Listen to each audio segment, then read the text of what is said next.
Gamers, hello. Might be a little bit. I got a sandwich.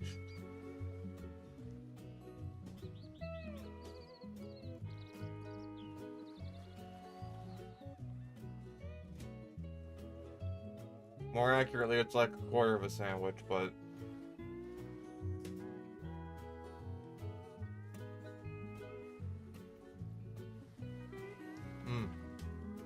that is good though.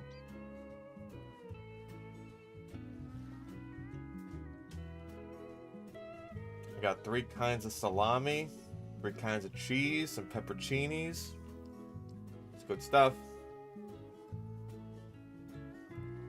Turkey as a sandwich meat. Yeah, turkey as a sandwich meat's pretty good.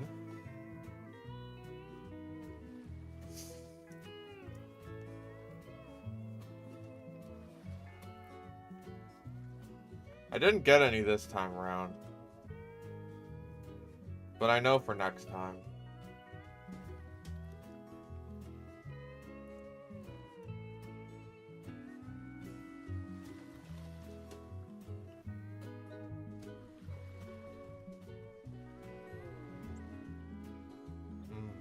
Sandwich.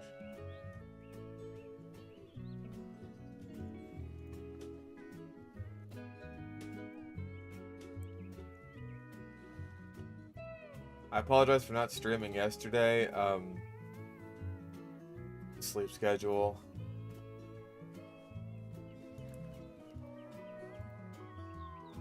You know how it be. I've just been trying to get as much work done as I can in a lot of different places.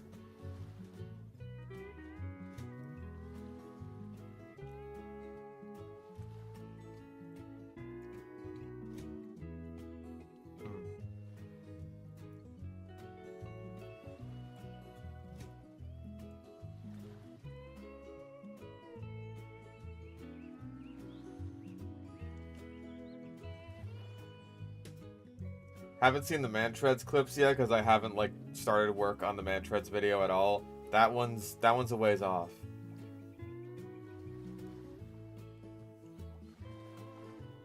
Right now I am working on the next Jurassic World Evolution 2 challenge video.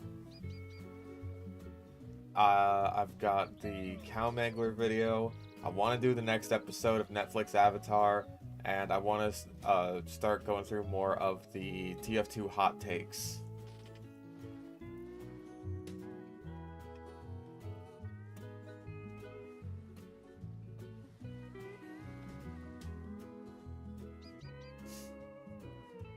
So I'm working on a bunch of stuff right now. That and also the Dark Souls 3 highlights.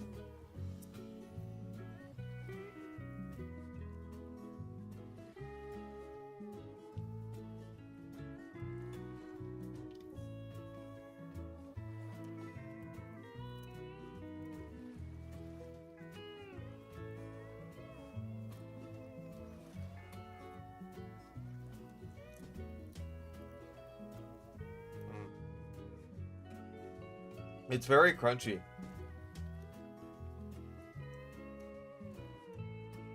The bread was getting a little hard, so I had to like run some water over it and then heat it in the oven.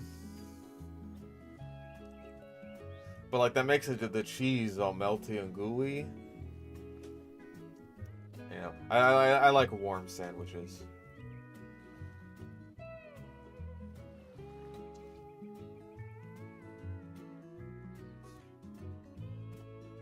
How's my day going? To be perfectly honest, it's basically just getting started.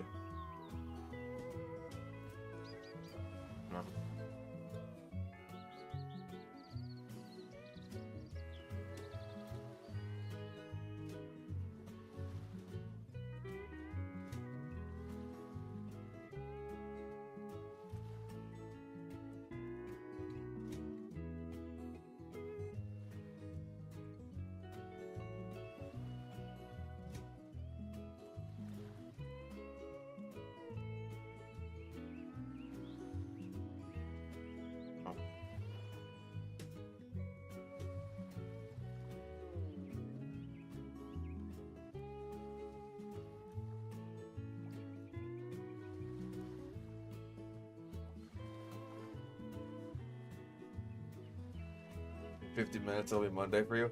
In 50 minutes, we'll probably barely be halfway through this first fucking video. It's agony. This is another one that I've seen before, but we'll get there when we get there, and when I either finish my sandwich or have decided, I'll finish it later.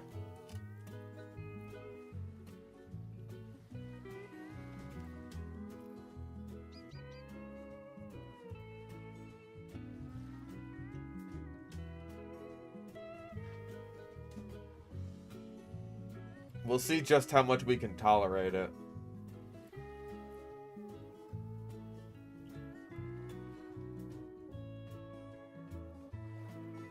Thought about expanding the type of slot videos? Yes, that's what I'm doing right now. I mean, last time we did this, we had the orca video, which, even though it's probably the least, the lowest performing slot video, that was probably one of my favorite ones to make.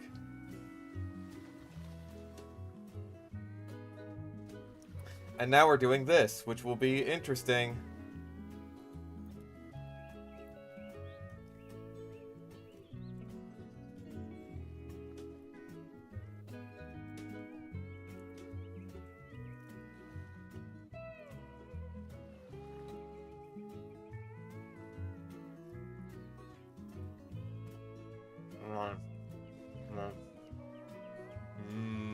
Sandwich.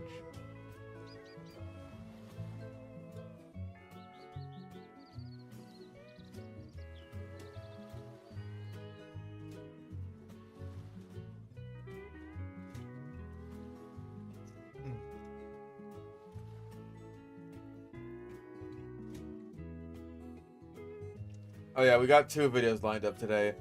We got the dark web pets video, and also dangerous dinosaurs.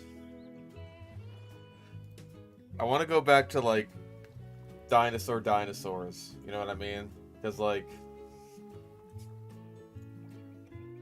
I feel like we've been oversaturated with just like, oh, things scarier than dinosaurs and shit like that.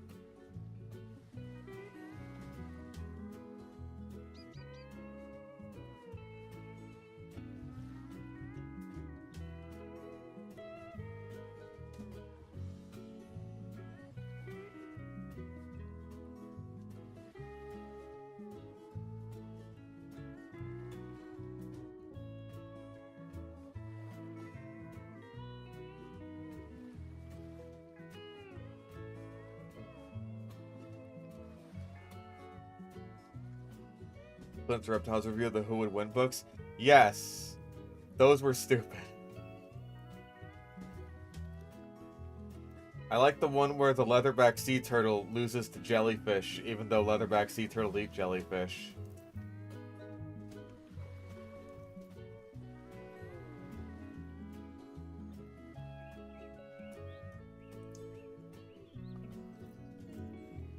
It's like, who would win in a fight, a human or a hamburger?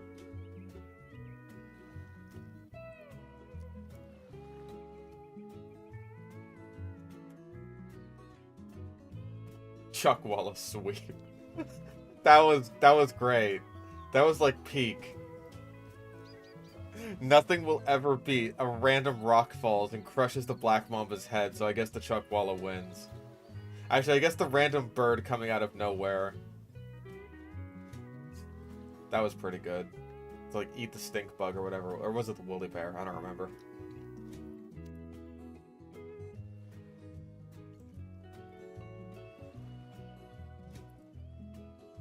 Yeah, and then that jellyfish beats the orca by getting inside of its blowhole. Because it's not just one jellyfish, it's like a million bazillion of them. It's like, oh, one-on-one fight tricked you. There's actually a bazillion jellyfish.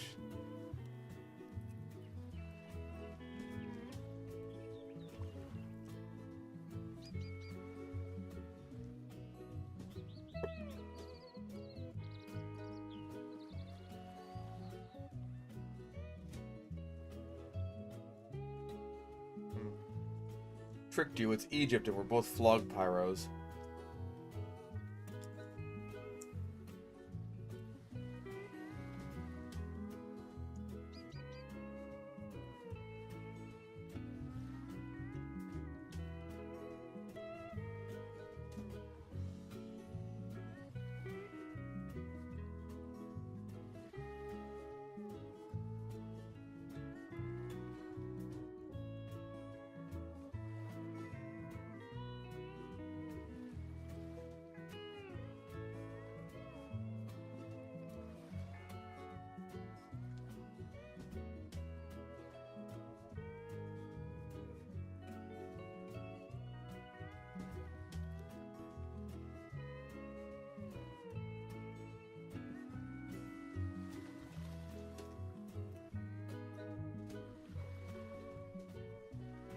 It is power scaling nonsense, you're right.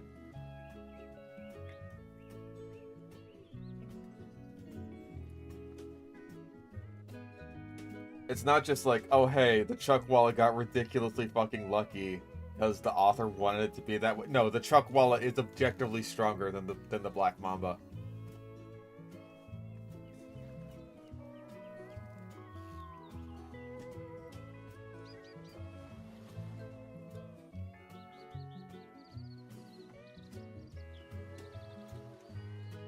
Because that's how it works. I might almost be done.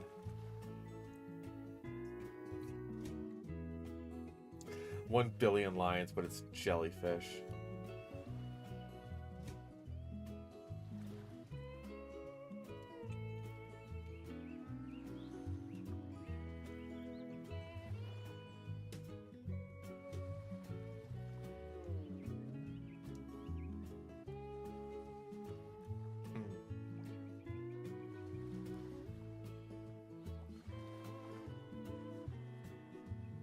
Every time I think about power scaling, I think of that one JoJo power scaling video where it all just like loops back in on itself. That book was a tournament. The winner was a crocodile that won against a shark that's about to go extinct. That could be any shark. Because, you know, China. Hello, NSC. Oh.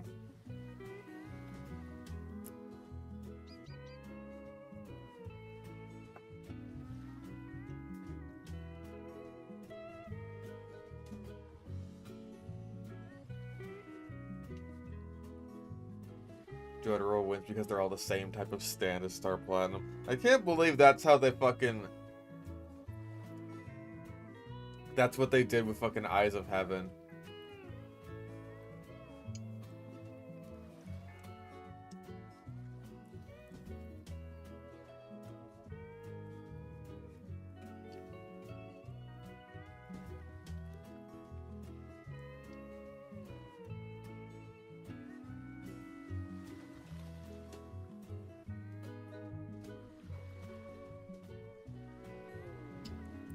No, that's what they did, isn't it? It's like Dio gets the superpower of the world. And then Jotaro's just like, aha, I also have superpower Star Platinum. They're the same type of stand.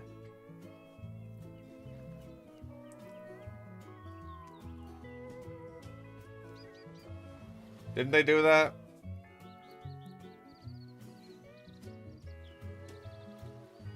Maybe it's been too long.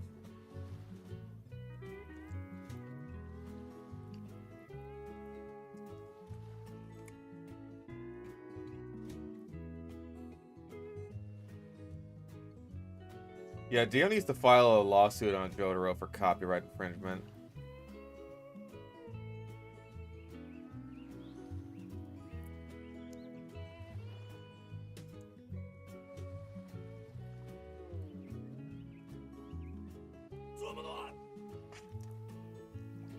35 months. Been a fan since I was 20. I'll be 23 next month. Damn.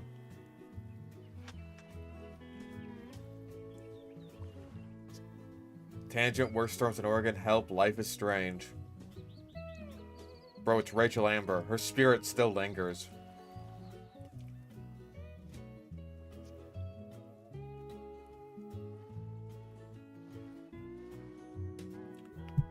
Alright, I'm almost done with the sandwich, I promise.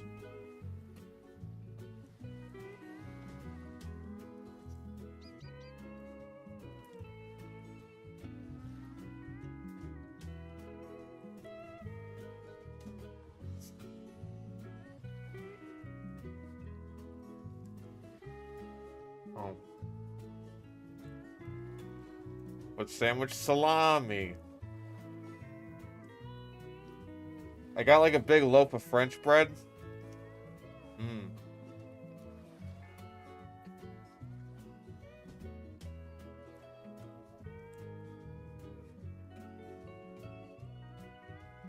Big loaf of French bread, 3 kinds of salami,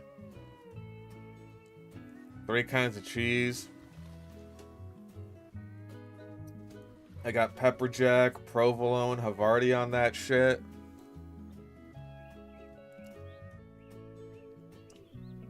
A little bit of salt and pepper, a little bit of vinaigrette. It's good. Mayonnaise.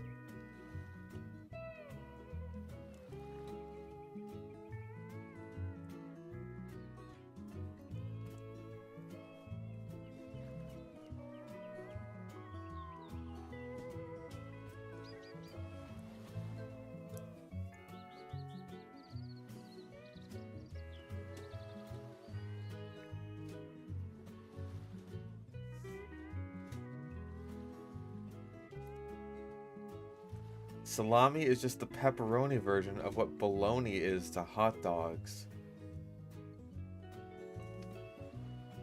That sounds like it makes sense. Kind of.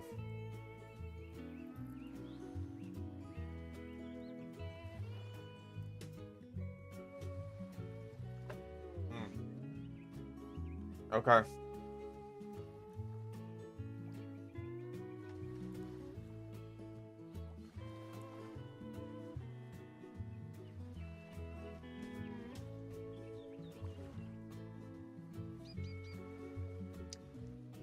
Okay, I'm almost done. I'll wash this shit down.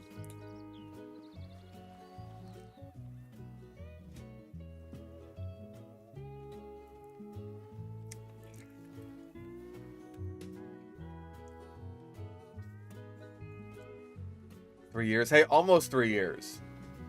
Almost. I still have the chance to completely ruin it within the next month and completely shatter your loyalty to me. All I have to do is say the N-word. I could do it.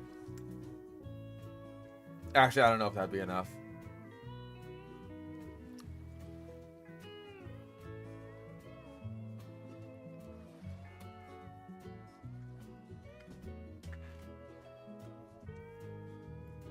I don't know if that'd be enough for, like, a lot of my fans.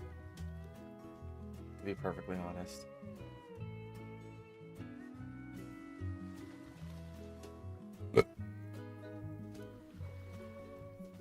Yeah, I feel like if I actually just said it at this point, most of my fans would just be like, yeah, it's about what I expected. Okay. I become the king of the black people.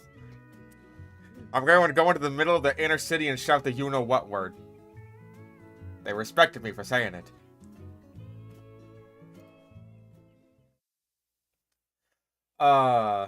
Also, my forehead is exceptionally shiny. Like, that's just white. You get a color picker on this shit. That's just white. I am alabaster, baby. Let me tone that shit down a bit. There we go. That's almost a normal skin color. Skin tone, skin color. Whatever. I do need sun.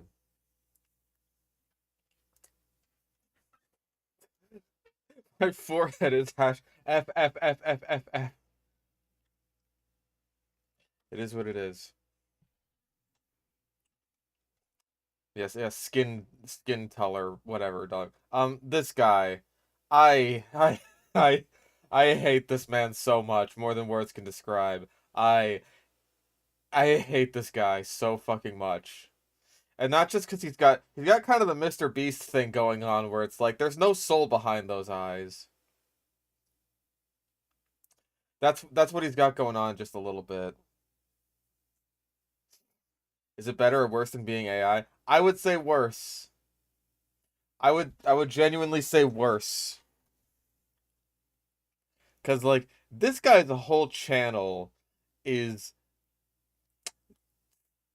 basically centered around animal abuse. Which sounds, a bit dramatic. But here, let's hold on. Let me shrink this a little bit just so I can get the channel title into the there we go, into the capture. There we go. This guy looks like it was made in a lab. Honestly, a little bit. So like this guy's whole gimmick basically is going around into random places. Like here, let's check out. I just found this abandoned pet store that. Okay, this one's also really bad. This video, hate it, hate it a lot. Um, but yeah, like this is the kind of shit. Like I'm going out here in this sewer tunnel, and oh look, I found a bunch of like freshwater fish that you can buy online or at a store or something. Oh look, an abandoned axolotl farm. Axolotls are one of the most used ones, right? Um because they're very popular.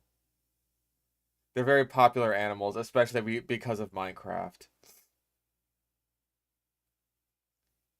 I found dolphins in an abandoned pool. No, he didn't. It's some fish that has the word dolphin in its name, so he can use that to clickbait. A pond infested with sharks, like $20. It's a bala shark or a rainbow shark or some shit like that. But if he says shark, then that means he can put like an AI generated great white shark in the thumbnail and do a soy face against it. Yeah, he goes around putting animals instead of dirty brown water.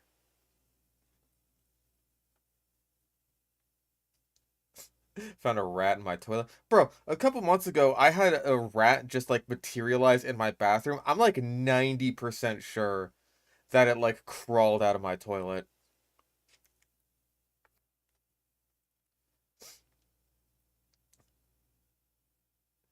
We're using the same green screen shots over every thumbnail. Of course he is. He can't afford to. Yeah, I think this. Okay, no, it's slightly different. It's slightly different. I thought it was the same one, but just reversed. It might be the same face, honestly. I think his hands are just different.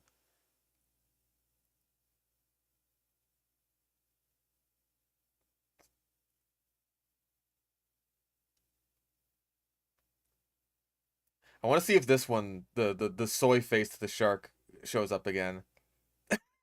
That's the soy point. That's the. Okay, my recording booth is in the way.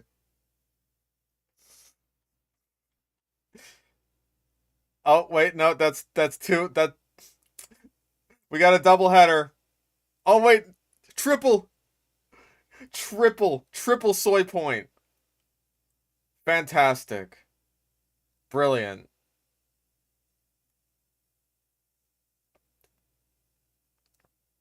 Yeah, Pete's too busy complaining about shit that doesn't matter to look at guy getting 4.5 million views, um, sticking axolotls in a sewer or a bunch of pets inside of a dumpster and making ad money off of it apparently, because that's literally the first thing I see hovering over this. Um, this one in particular caught my attention though, because it's it's a great demonstration of, even though this guy's whole channel is basically based around animals, he doesn't know shit about animals. And we are going... for one thing, he doesn't know shit about animals. He knows even less about what the fuck the dark web even is. The dark web is just something that you can fucking put in your channel title, or not your fucking video title, to make it seem more cool. So yeah, this is gonna be really special. It's gonna be. I'm gonna enjoy this. I'm gonna enjoy watching this again. So let's see how little this guy knows about animals and what a soulless fucking bastard he is, because I fucking hate him. Anyways. I'm gonna be buying the deadliest animals on the dark web, including... That looks like either an emerald tree boa or a green tree python. I have a, frankly, very hard time telling those apart. They're very similar snakes. Both non-venomous. They cannot kill you. These are not deadly animals. Maybe if, like, one got you by the neck and fucking punctured a major artery and you didn't go to the hospital or do anything about it, then maybe it could kill you. Maybe. That's stretching the definition of what deadly is. That's like going to McDonald's and saying, I ate the deadliest cheeseburger, because, like, if you ate it wrong, you could choke on it and die. Where do I find these channels? Sometimes they just show up in my recommended. Sometimes they just show up in my fucking feed. It's like, I don't watch any crap like this. This garbage is made for people who are like 5 fucking years old. And, like, I'll demonstrate a part of why that is. I'll get there very soon. Including 10-foot-long snakes, spiders so big that... Not deadly, by the way. Unless you have a severe allergy to tarantula venom, which, as far as I know, is very rare. Not deadly at all. That spider is in so much more danger than he is right now. They could eat birds, real-life dinosaurs... That's a fucking caiman. Don't buy crocodilians, ever. Just don't. Just don't. Please, please don't buy crocodilians. You can't keep one. You can't. I know you're thinking you can. You can't. Hint. Go as a guest on YouTube. Oh, I'm incognito right now. Don't worry. I'm not giving this trash an actual view. So yeah, I don't want this guy's crap showing up in my feed again. I hate this man so viscerally. I don't. Venomous fish that could kill you. That looked like a stonefish. I'm pretty sure it's a stonefish. Stonefish, as far as I'm aware, can actually be quite dangerous. So many other crazy animals that will blow your mind. Whoa! My goal is to keep them all as my new pets. I have to keep all of these as my new pets. Let's keep that fucking shit in mind going forward on this one. Don't all captive crocs get major health issues that make their teeth stick out of their face? Yes, metabolic bone disease is a big issue for captive crocs. Like, every single captive crocodilian has metabolic bone disease to some degree. Like, actually good zoos and shit like that will minimize it as much as they can, but all captive crocodilians will get it to some degree. The worst kept crocodilians will have it be super obvious. You'll see, like, teeth kind of jutting out of the bottom of the jaw as opposed to, like, you know, sticking up like that. They'll come out, like, horizontally instead of vertically almost. And it's quite sad to see. Obviously, for things like zoos, like, there's not much choice if you want to, like, revitalize endangered species, like gharials, for instance. You kind of got to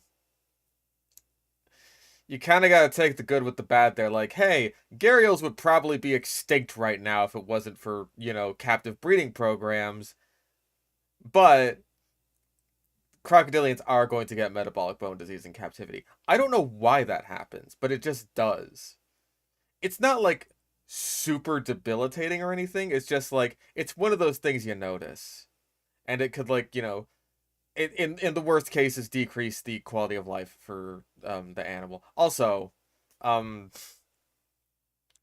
I just want to point out that this is 100% not...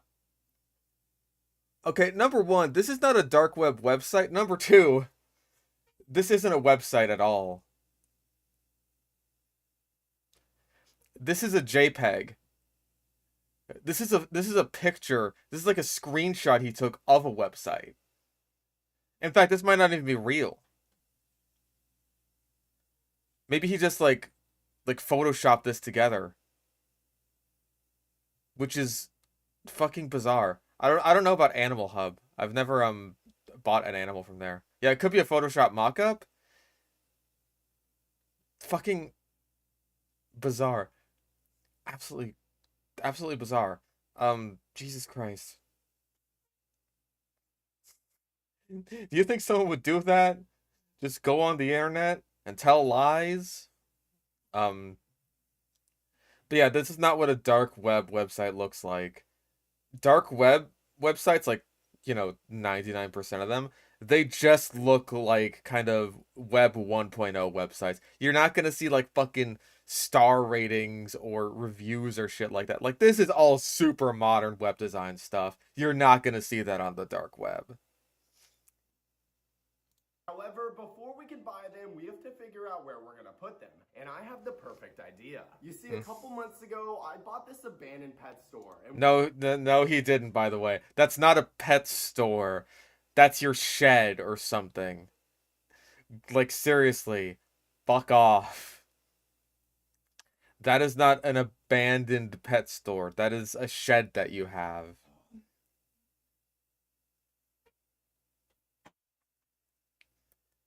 Yeah, sites that search engines won't link to or bring up in results. Like, it's called dark because it's like the deep ocean, right? Here's the thing about the deep ocean. There's not a lot down there. Sometimes you might see something spooky-ooky. A lot of the time it's nothing. It's nothing, or it's something totally innocuous. Yeah, this is a shed or a garage or something. This isn't a pet store. He cut out big wood tiles that said pet store and just like, boom, done. Because again, like the video where he like actually finds this quote unquote abandoned pet store, also awful. Also fucking awful. But we don't have time to get into that right now. Maybe we do. Maybe we do. Who knows how saucy I'm feeling and how much I fucking hate this man. we made a video saving all the animals that were left behind. Uromastyx, poison dart frogs. Big empty building, and I thought what better way to use it than to turn it into the craziest animal room possible, filled with all sorts of deadly animals. So that's exactly what I did. First, I got rid of all the old enclosures from the pet store, and What the fuck was... That was not an enclosure. That was like a fucking... That was a plastic tub. What the fuck even was that? Anyway. replaced them with brand new ones for all types of animals, including snakes, fish, lizards, insects, and anything else you can think of.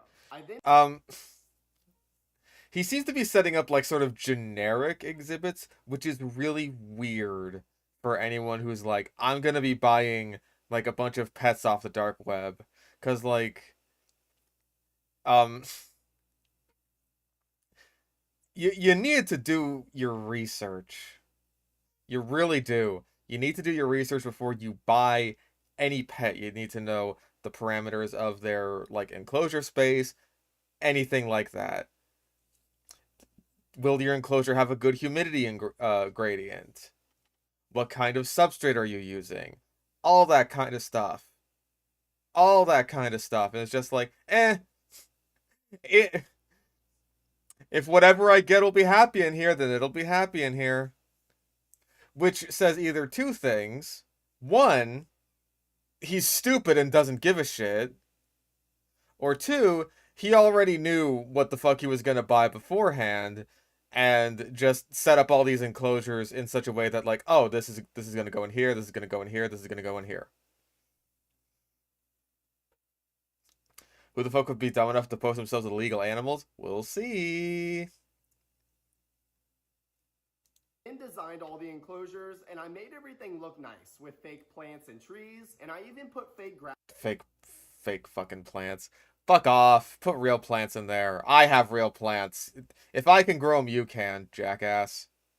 Down on the floor. And now that the room is finally complete, it's time to find the animals for it. But it's not going to be easy, because the only way to get dangerous and deadly animals is on the dark web. And no, it's not, by the way. No, it is not. Go to a reptile expo. They'll have deadly animals there. There are some reptile expos where they'll just straight up sell you a gaboon viper, no questions asked. Like, no, you can absolutely get deadly animals without needing to go on the dark web. A frame by frame on that list of animals. I'm pretty sure this is just like a regular reptile selling site. Is on the dark web, and that's extremely sketchy. For example, hold up. I want to hear your voice as little as humanly fucking possible. Okay, here we go. Yeah, most of these are very basic snakes. Looks like we got ball pythons, short-tailed pythons, carpet pythons, green tree pythons, reticulated pythons, Burmese pythons. Fuck, that one's escaping me. The one on the very left is escaping me. Boa constrictors, rainbow boas, sand boas, tree boas, rosy boas. I don't know what kind of boa that is. Other boas, hognose snakes, king snakes, milk snakes, corn snakes. That one's a garter snake right there. There we go. Bull snake, gopher snake, pine snake, house snake, colubrids. Bearded dragons, skinks, chameleons, monitors, tegus, iguanas, uromastics, anoles, other lizards, crested geckos, leopard geckos, that looks like a gargoyle gecko, fat-tailed gecko, day gecko right here. I'm not sure what kind of gecko these two are. Genuinely speaking, the most dangerous animal on this list would probably be the iguana. Maybe the monitor if they're selling like a Nile or something. Like, you can very easily find venomous snakes online if you're looking for that sort of thing. Like, let's fucking look, shall we? Rattlesnake for sale. Venomous snakes and lizards for sale. Underground reptiles.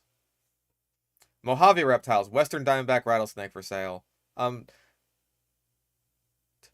Lancehead viper. Sulawesi waggler's viper. Baby western diamondback. Indonesian spitting cobra. That's not the dark web.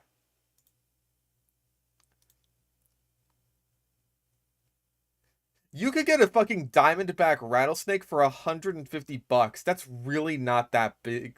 That's not that big of a deal at all.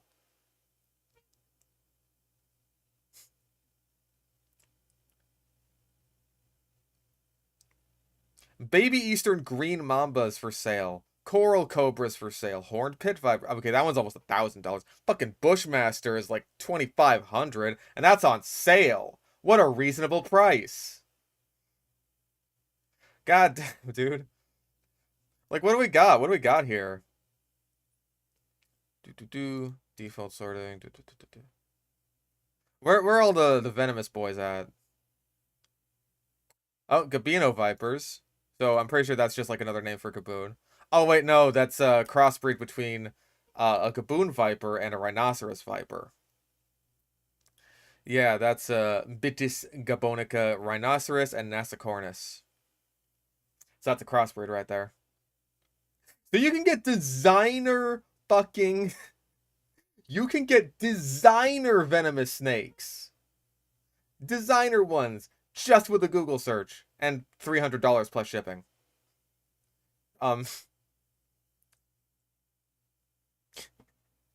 And they called him Bitis because they beat us.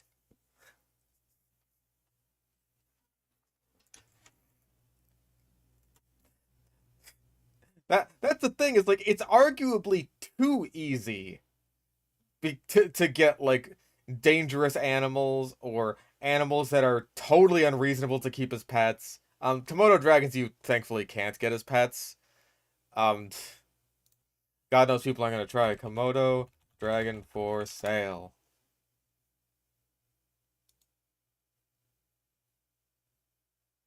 No. What?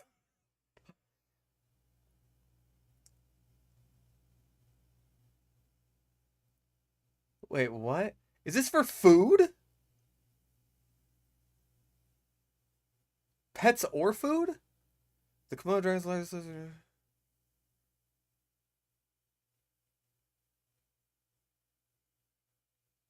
This has to be a scam. Whatever the fuck. Yeah, baby seal. This is a scam. The best place on the internet to buy animals are pets or food. This is a scam, or it's some kind of like joke website. Fresh clubbed baby seal. This is a joke. This is a joke. Pets or Food was founded by a member of Mensa, the high IQ society. This is a joke. This is a joke website. The organic? This is a joke. Recipes. They have recipes. Beagle taco terrier salad. Giant schnoodle over noodles. No. I've discovered a rabbit hole, man. What the fuck is this? Do they have a newsletter? They have job offerings. You can apply right now.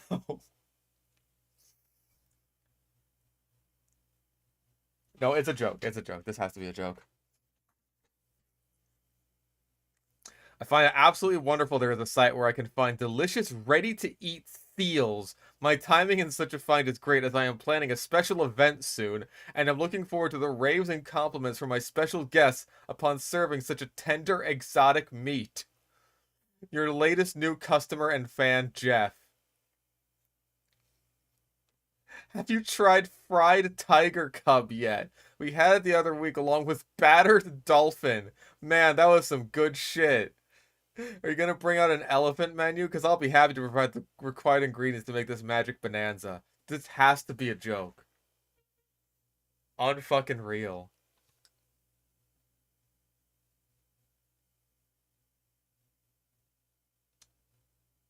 You guys, this is a parody, a hoax. $100,000 for seal meat? It is a joke. Okay, so it is a joke. Thank God. Like, the fact that that was the first result for Komodo dragon for sale, I think should say a lot. Let's get back to the fucking video. Basically, yeah, he's completely wrong. You don't need to go onto the dark web in order to find venomous animals. Go to most reptile expos, they will have them there. Go to a lot of websites. Just look it up. Just look it up. You will find venomous animals for sale. You will find dangerous animals for sale. You don't have to go onto the dark web to do that shit. Oh, right. I turned his obnoxious fucking voice down. Because the only way to get dangerous and deadly animals is on the dark web, and that's extremely sketchy. Also, if you consider alligators a dangerous animal, then, if you consider crocodilians a dangerous animal. I was looking at Taylor Swift's corpus. I had this bookmarked. Crocodilians. All crocodilians for sale. Yeah, you could just buy one. There's some American alligators over here. $200. I spent that much on my Sicilian. You could get a fucking alligator for that. An alligator. A whole ass fucking 12-foot long someday alligator. No problem. So no. You don't need to go on the dark web for this. That's just wrong. For example, the first website I found is this one that is selling a saltwater fish mystery box for $200. That is the stupidest fucking idea ever, by the way, unless you just want to, like, scam people. Again, you need to know you need to do your research on what the fuck it is that, like, you're actually buying. So if you get a saltwater mystery box, you could be getting fucking anything in there. It could be anything. What if you've only got, like, a saltwater nano tank? Like I don't know, a fucking 10, 15 gallon or something like that. What if you've only got a small one, and it turns out, aha, inside of our mystery box, there's a fucking epaulet shark, or like a stingray. What if there is more water in the bag that they ship it in than there is in your fucking tank? You open it just full of seaweed. I wouldn't be surprised. Like, how could you look at something like a mystery box and not think, oh, this is a scam? They're gonna send me some fucking garbage and I'm gonna give them like $300 for nothing. $140. It says there could be sharks in here, anglerfish, octopus, eels, and a whole bunch of other stuff. Now we actually... Okay, so if you get an octopus and your tank does not have a very secure lid, you could very easily end up with a dead octopus.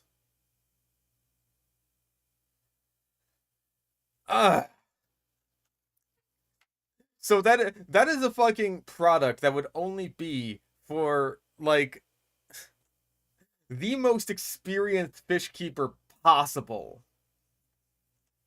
who is prepared for basically every single scenario imaginable.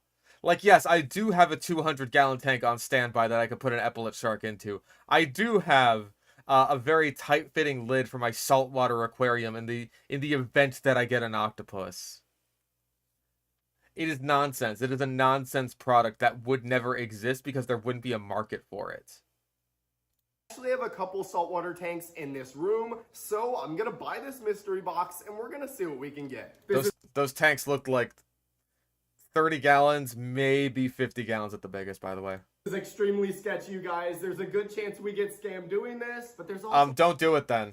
a chance we get something crazy. Okay, I just bought it. It's on its way. This is the first of many dark web orders in this video. And as we go on, the animals are gonna get crazier and crazier. He's gonna say that a lot, by the way. Also, I'm pretty sure that's a caiman lizard.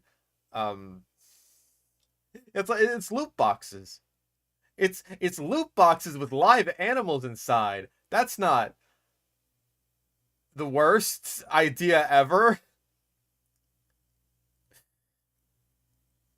People should not get pets unless they are ready for that pet in particular, have done their research on that. You should never, ever, ever, ever impulse buy an animal. Ever.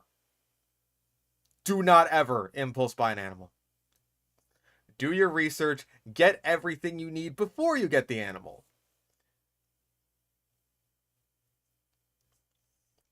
But this guy's just like, it'll probably work out. But now I guess we just wait and I'll see you guys once this package gets here. Hopefully it gets here. After almost a week of waiting, I received a mysterious package that said live fish inside. Well, I guess that is the dark web mystery box. It definitely looks like such a piece of fucking shit box. He just found that from the He's gone to too many pet store dumpsters and it's just like, yeah, this'll do. This'll do. It's from the dark web. Look at that thing. Wait, it literally says venomous right here. What are we You're getting reading that ourselves upside into? down. Okay, here we go. Let's go open this thing up. I don't believe that this guy knows how to read. Can we just take a moment and appreciate how good this packaging is? I mean, go fuck yourself. Look how good of a job I did faking this packaging. Go fuck yourself, you fucking loser. It is concave, my dude. And if I were to picture what a dark web package would look like, it would look like this. What the fuck is that knife? Venomous right here, so that means we have to be careful. Let's just cut it. Fucking Crocodile Dundee ass knife. What are you doing with that thing?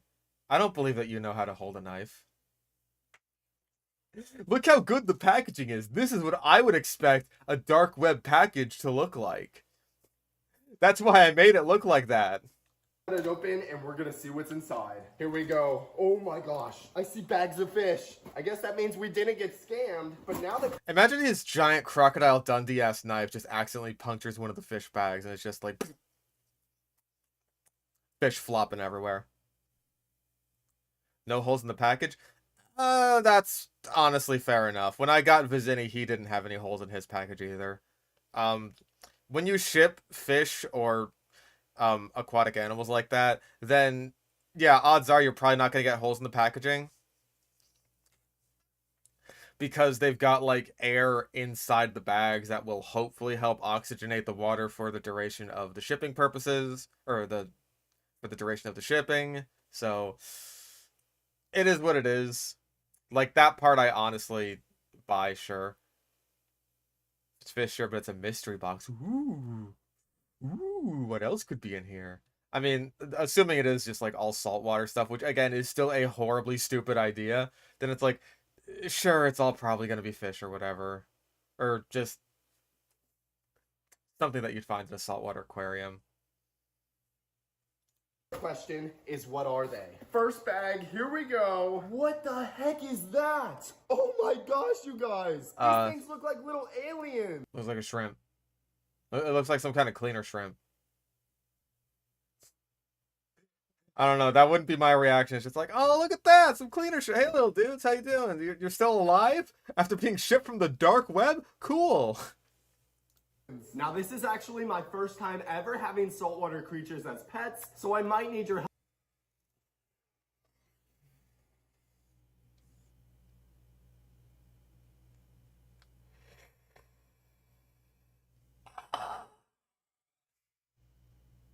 This is my first time getting saltwater fish as pets. Therefore, I'm going to go with the mystery box. Not some clownfish. You know, I'm not going to set up any corals or anything. I'm not going to get started with like some basics, some easy stuff. No. Jump straight into the fucking mystery box with what could be, by his own admission, sharks and venomous stonefish. Oh my god, these animals are going to die. Help identifying what's in this box. That is so freaky looking. Oh my god. This is the thing he does that I just utterly detest. More than... Okay, maybe not more than anything, because... he always has to touch everything. Even if it's a fish, he'll have to, like, take the fish and hold it in his hand and show it to the camera. Because, like... Again, this is for actual fucking babies. This is for, like, 5-year-olds who just have the childish desire to touch literally every fucking animal. It's just like, this isn't cool unless I can touch it and live vicariously through the act of touching it. Like, dude, he's cut open the bag and he's just like, the first thing he does is hold these shrimp out of the water. Acclimate them, you fuck! Gosh. Okay, we got 2 of these things. They look like little spiders. I went ahead and I added them into the Acclimate them! They could suffer from temperature shock, you fuck! aquarium. However, this was just the beginning. So I kept digging through the box to see what else I could find. Is that what I think it is? Look at this. Oh my gosh. There's a seahorse in here. Oh god, that thing's gonna die. Oh, that thing's gonna die. Seahorse and pipefish, including freshwater pipefish, which I only just recently discovered were a thing, they're hard to keep alive. For experienced fish keepers even. They pretty much need to have live food. That is the only way they will eat food. Seahorses will fucking starve before they eat fish flakes. This guy doesn't know what brine shrimp are. That horse is dead. That horse is fucking dead. I cannot believe it, you guys. There is actually some crazy creatures in this box. I was not expecting that. We literally have a pet seahorse now. I've always been fascinated with these guys. He's gonna hold it. So unique looking. I mean, look at this thing. He doesn't even look...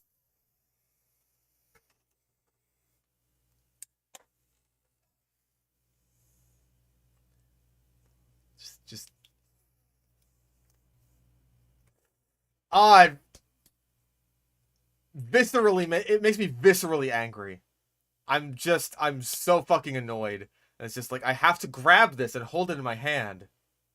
Look real. Okay, buddy, we're gonna get you into your new Acclimated! These guys are famous for not really being good at swimming, so he kind of just like glides around. But check that out, we have a pet seahorse. That's too Not for long. Pretty soon you'll have a dead seahorse in a jar. insane creatures so far, but there's a lot more to go, and we still haven't found the venomous fish that they said was in here. Oh, I think I spoke too soon. Look at this bag. It says, please do not touch. Because of that, I'm gonna put these gloves on. I have a feeling we're gonna be using these gloves a lot in this video. I'm a little nervous, you guys. This is— Please do not touch. Touch. Literal Patrick Star brain. Touch. Don't touch. Touch. Don't touch. Touch. Do I have to follow you around all day? pretty scary. I have no idea what kind of fish this is. Also, I'm pretty sure that's a frogfish. He does not inject venom into me. Oh, okay. I got him. Woo! You guys, comment down below if you know what kind of fish that is. Okay, no, I don't think that's a frogfish. That looks like it could be a stonefish. I'm not an expert. I think it might be some kind of stonefish. It's got, like, the eyes for it. It's very lionfish coated. I'm pretty sure lionfish are close relatives of stonefish. But stop fucking touching it. Stop it. Just, I don't need to, like, see you hold the fish in your hand to know that, like, oh, wow, that's a cool fish. Yeah, don't touch could be for the fish's safety and not your... It's like the fucking dark web guy knew. It fucking knew. Like, oh, this fucking dumbass is gonna buy it, isn't it? Okay, don't touch the fish. They have a protective slime coat that is supposed to keep them safe. Don't touch it. Touch. Kind of looks like my stonefish, actually. We should probably just get him into the... What do you mean, my stonefish? You said this was your first fucking time keeping saltwater fish. What? Which one is the lie? Which one is the lie, you fuck? Aquarium, that's not good. Okay, there he... Oh, we should get this into the aquarium because it looks like a stonefish. Not because, like, I've been holding out of the water for the past fucking minute. Oh, he means a stone that's shaped like a fish. Okay, that makes sense then. Goes. That was a close one. Now, this tank was filling up fast. However, there was still room for a lot more fish. I also like how he's just putting all of these things into the same tank without no care whatsoever. It's just like, yeah, they'll probably get along. Like, why wouldn't they? Why do I need to learn about, like, what are the best tank mates for stonefish?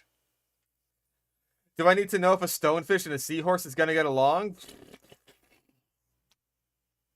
Fuck it. Fuck it, right? Yeah, I'm guessing that's, like... That might be like 40 gallons. That almost looks about similar in size to my 29 gallons.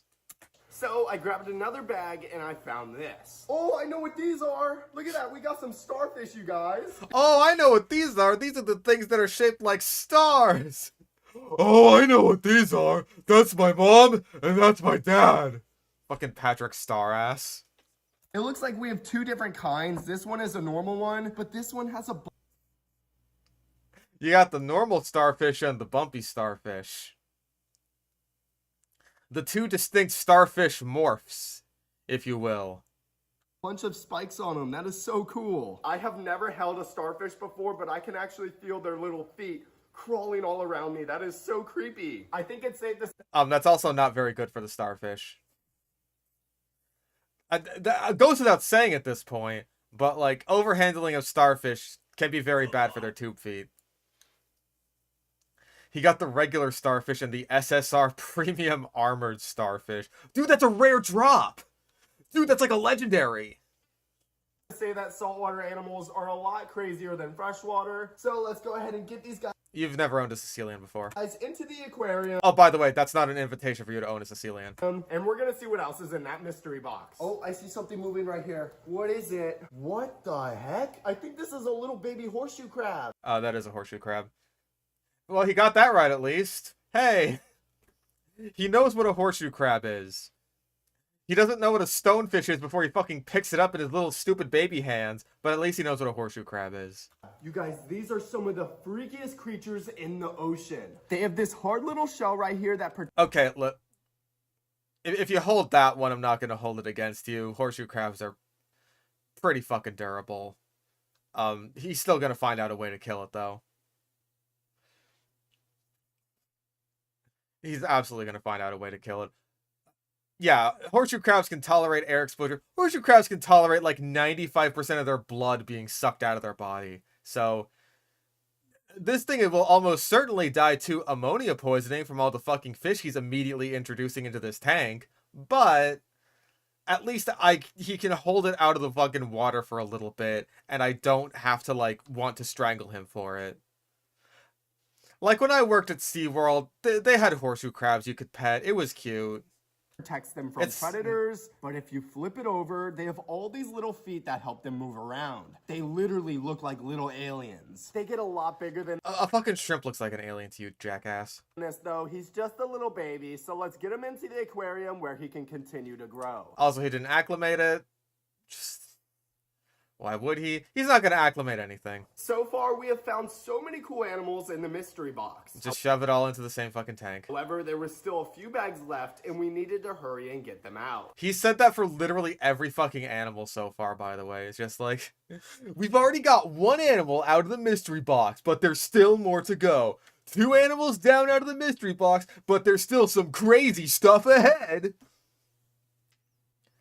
If I ever become like this, please dox me and hope that someone shoots me.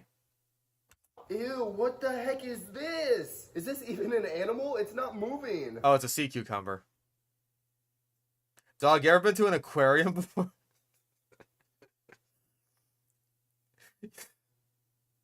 You ever been to an aquarium? It's a sea cucumber. I hope it eviscerates all over you. You guys, whatever this is, I don't think it's alive. Ew! Oh my gosh, it's squishy! Oh, that's disgusting! What the heck I think you're disgusting. I think that the sea cucumber is a creature of beauty. am I grabbing right now? Oh, it smells so bad too. Okay. Yeah, it lives in the fucking ocean, dumbass! Soap. What is soap? I hope he gets a fucking fireworm and he just starts touching that like, ooh, it looks so bristly. Okay, I don't know what I'm doing holding this thing. I don't know what you're doing holding fucking anything that you've gotten out of this box, you fucking asshole. I think it is alive. It's moving very, very slowly. It kind of looks like a slug, but if you guys know what this is, comment down below. I'm just gonna quickly get him into the aquarium though. That is disgusting. First time owning anything saltwater, and it's just like, I literally don't know what a sea cucumber is. I'm just like,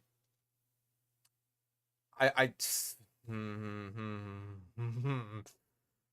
After I put the mystery animal inside of the tank, it started to move, which proved it was alive. And it was the creepiest thing that I have ever seen. Look at it. Look at it using its little tube feet to suck around the bottom of the tank. That's so cute. I love sea cucumbers. They're wonderful animals. He's not going to find much in there. Not going to find much in the way of, like, you know, detritus to sift through, because everything's being added all at fucking once, but God bless him. He's trying his best. No way. I think I just found Nemo. Oh, check that out. I had a feeling there would be one of these in here. I mean,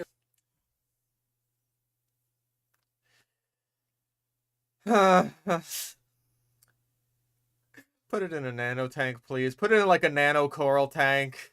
Don't stick it in with like the stonefish and everything. Why are you sleeping? the saltwater tank is not complete without a clownfish. That is so cool. He is so adorable. Hey, by the way, the protective slime coat on clownfish in particular is very fucking important because of the thing that they live in, the anemone. You guys, I have a really good idea. Comment down below a name for this clownfish. He knows that a billion fucking kids are gonna say, you should name it Nemo, and he's gonna get a bunch of fucking ad revenue. He's gonna get a bunch of fucking interactions. I'm just gonna blow my goddamn brains out. I'm really excited to see what cool and unique names you guys come up with. Please don't name it Nemo. Look at all the creatures we have so far. It's like we have our own little mini ocean right here. This is so cool. I feel like that tank is already, like, on the verge of being overstocked. It probably is, to be honest. Cool. But now that leaves us with one more bag in this box, and it looks like the biggest one so far. Look at the size of this thing. That looks like some sort of lobster. That is a lobster. Which animal will be alive last in this Thunderdome? At this point, I got my money on the lobster. I don't know, man. He's gonna hold it. But I thought lobsters were orange. This one is blue. Oh my fucking god, this guy's a moron. Have you never been inside of a grocery store? You don't even have to go to an aquarium for that. Go to a Red Lobster. You will see that the lobsters that are actually fucking alive are like brownish in color with sort of blue, maybe tan highlights. They're orange after you cook them. That is honestly like a beautiful, I want to say like a spiny lobster. That is a beautiful animal. I hate that it's gonna die. You guys, this might be a rare blue lobster. These things are literally like 1 in a million. No. It has like a little bit of blue on the end of its tail, which I'm pretty sure would be typical of this species. A lobster that is actually like completely like a Maine lobster, which is the kind that people typically eat, that is like covered head to toe in all blue. Yes, that is extremely rare. There are a few lobster mutations like that. There's like yellow lobsters. Is there a purple one actually? I don't know. But there are rare lobster, I guess, quote unquote, morphs like that. This one's just like, it's 95% black and white with like a little bit of blue on the tip of its tail.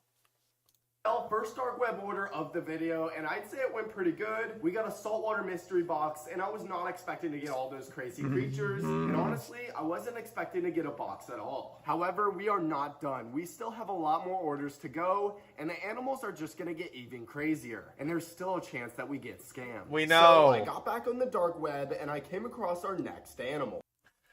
Not a deadly animal, by the way. That is a Suriname toad. Basically harmless. I mean, actually harmless. I don't even think these guys have teeth. The worst they can do is kind of creep you out because they give birth from their babies out of their backs, which is kind of creepy. It's a little bit icky, but like I think it's fucking magical. Yeah, it's a trypophobia frog. These are basically fully aquatic species. This guy who's showing it off has apparently also learned from this guy's school of, hey, I'm going to take this thing out of the water and just hold it in my hand to show you what it looks like. Frogs tend to have teeth. Okay, not teeth that can, like, harm you like a pixie frog can. Those guys have teeth, and they can bite the shit out of you. Like, big old chompers, like fangs, basically. I want to say you need at least a 55-gallon tank for Suriname toads. And you pretty much have to keep them by themselves because these guys are like sit-and-wait ambush predators. They'll eat anything that moves that passes in front of them. This is an interesting one, you guys. This website is claiming to sell an alien frog. Alien frog. Tell me you know what a Suriname toad is. Also, that is a fucking bargain for a Suriname toad. I want to say you mostly get them at like 60, 70 bucks. That's a steal. I mean, obviously this is fake, but that's a fucking steal. Assume that fisherman and chef put red waterproof pants onto lobsters to make them look fresher. That's exactly what they do. What is Snakes at Sunset? I feel like I've heard that name before, actually. Yeah, that's an actual website. Okay, They're like a real website, not some fucking garbage. Let's see what amphibians they have for sale. Rain frogs. I want this guy to be covered in eels, holy moly. He's great, right? He's a real class act, a real character. Yeah, just rain frogs, which is interesting, because I was under the impression that rain frogs were actually kind of like difficult to come across. Like normally when I see them, I mean I did see a few of them when I went to a Reptile Expo recently. I didn't get any because it's just like I know that these things are hard to take care of, especially because like they're all wild caught. I hope that like captive breeding for these guys does take off. So that way, like, hey, people can actually take care of them and they don't have to worry about, like, you know, parasites and shit like that. But everyone's got to start somewhere. Also, speaking of captive breeding, I fucking sent the place that I got Vizini from. I sent them an email asking, like, hey, would it be possible if I can get a female Sicilian? And they haven't sent me a message back, which makes me sad. I offered to help sex the Sicilian if they needed help with that sort of thing. Sad. But it is what it is. But yeah, like, describing this website as like a dark web website that is this fucking shady, that could honestly be seen as fucking slanderous. Maybe they could send them this video and be like, hey, look at what this guy's saying about your website. By the picture, it looks like a Pippa frog. These things are okay. super weird. At least he knows what a Suriname toad is. They are also called Pippa frogs because Pippa is their genus and species name. They're like gorilla, or rhinoceros. I think is the Sumatran rhino. Yeah, this could easily get him sued. I mean, they don't even look real. And what's really creepy about these guys is when they lay eggs, the babies will actually crawl out of their backs. Okay, so yeah, he knows about that. It's actually really disgusting. But I'm thinking, if I get 2 of them, there's a chance they'll be male and female, and we could try to get them to have babies. That way, we can witness that disgusting thing. Okay, I'm pretty sure for 2... Bufo, I think is like... Is that the western toad? It's a toad. It is a toad. Common toad. Something.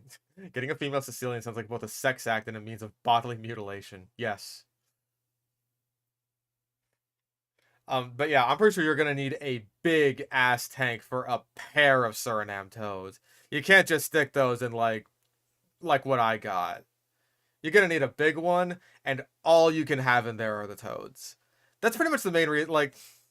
Aside from the fact that, like, hey, I'd need another fucking tank in my house. Like, that would be the thing that keeps me away from having Suriname toads. I love Vizini because, like, not only is he, like, a cool, unique, fully aquatic amphibian, but also, I could just have, like, a regular fish tank and he doesn't bother that. Not a whole-ass pond, but I want to say, like, at least a 55-gallon. At least. And I think to breed them, you want, like, a tall tank. I'm not too sure about that. But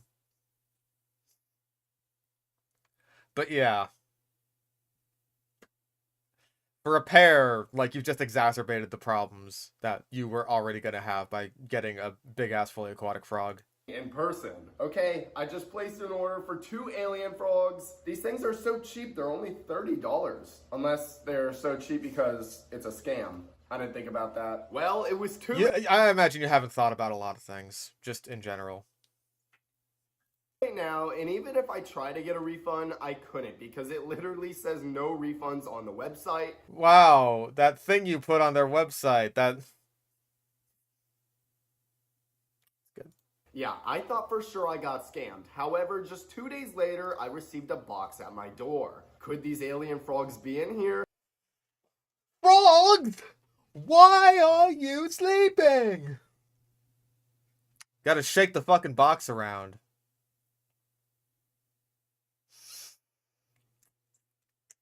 It's good. It's good. The only way to find out is to open it. Dark web, don't fail me now. Here we go. Oh, we got a box. Regular box cutter or something, man. Oh, this is really creepy. Yeah, that's very similar to the packaging that I received with Zinnian. Like, you got the styrofoam cube inside of the box that, like, keeps it all sealed. Probably got a little heat pad in there. Oh, look! There's actually Pippa frogs in there! You guys, we actually got them! Are they even alive? They're not moving. Hey, jackass, maybe you shouldn't have shaken the box then. Are you guys alive? Oh no. I think we got dead frogs. That would not be my reaction, by the way. I would be fucking mortified. It's like, oh no, I think these frogs are dead, bros. Like, would not be my reaction even a little bit. I'd be fucking devastated. What about you? Oh, he's alive. Okay, they are moving. One thing about these frogs is they do play dead a lot. They kind of just like lay there. Now, I don't know how to tell if they're male or female, so I guess you just Look up their skirts. have to stay tuned till the end of the video to see if they end up breeding or not. They don't. But for now, we're gonna go ahead and get these guys into their new home, and we're gonna see what Okay, that actually did look like a decent sized tank. If just the frogs go in there. If he puts a fucking bunch of shit in there on top of the frogs, go fuck yourself. But that did look like a decent sized tank. I'll give him that much at least. Though I would have given them more leaf cover. Because they like to hide under leaves and shit. But hey, that's what you get when you have no idea what the fuck you're going to be getting. else we can find on the dark web. Now, the dark web... Yeah, he was holding frogs akimbo. It's a fucking John Woo movie, but with frogs. ...is an interesting place, and I don't recommend going on there. I've seen a lot of weird things. That's literally just Morph Market. That's not the dark web. That is Morph Market, and by the way, that's a fucking ripoff. I was just at the Reptile Expo. You can get a green anaconda for way cheaper than that. That is a ripoff. However, there's a lot of really cool animals that I've... Came in... tree monitor? Is that like a blue tree monitor? I don't... It's got blue spots on it. I don't know if that's the proper species. Maybe they look different when they're young or something. Never even seen before. Like this one, for example. A Barbados giant land crab. I looked it up. These things get 3 foot long. Hey, maybe you shouldn't get one then. That sounds unreasonable to care for. You can get a fucking coconut crab on Morph Market. I've seen them. I wouldn't want to get one, but you can get them. Hold on, let me go back to Morph Market. Let's check other invertebrates. All other invertebrates. Sort by price, highest price. Oh, I don't see them anymore. They got some cool centipedes though.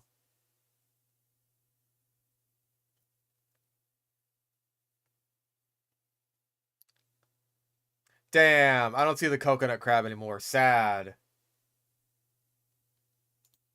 A 3 foot long crab. I literally have to buy this. No, you don't. I went ahead and I designed the biggest enclosure Too small. I could where this giant land crab could live. Way too small. Way too small. That thing's gonna be able to move like 5 steps to the right. That is too small. It won't even be able to fit inside of the fucking water dish. It won't even be able to fit inside of the hide. Bro, that thing's not going to be able to move at all. You need like a yard for that thing. And now it's only missing one thing. The crab. I went ahead and Your head's only missing one thing, and that's a brain. I ordered it, and I have to say, it's way too easy to buy these animals off the dark web.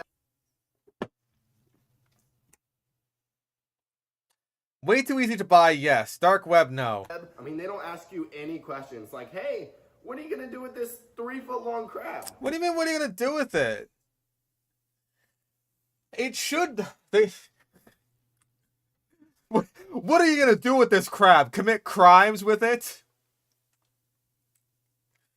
You just walk up to the fucking bank with your 3 foot long crab. This is a stick up! The crab's holding like a little knife.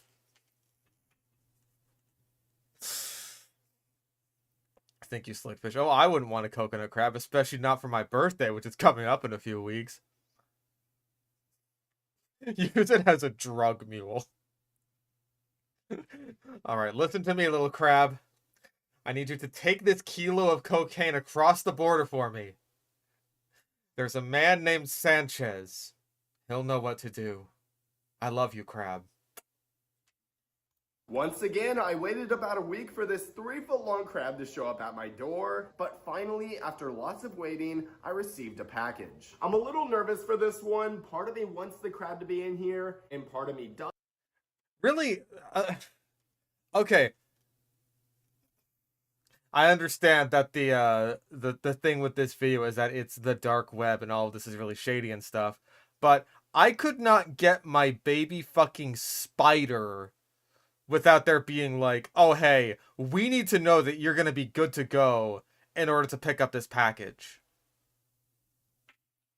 Like, you need to be present when this thing arrives. We can't have you like leaving this thing out on your doorstep for a while for it to get like, you know, frozen in the winter cold or cooked in the sun.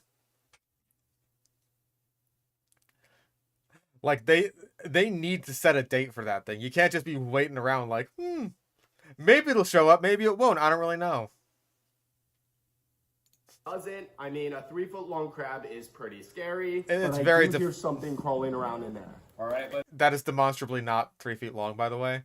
I mean, I guess you would buy it small, but still. You're just gonna give kids a bad understanding of sizes. Let's pop the lid open. Oh, God. I think we made a mistake. Look at the size of this thing. Oh, my God.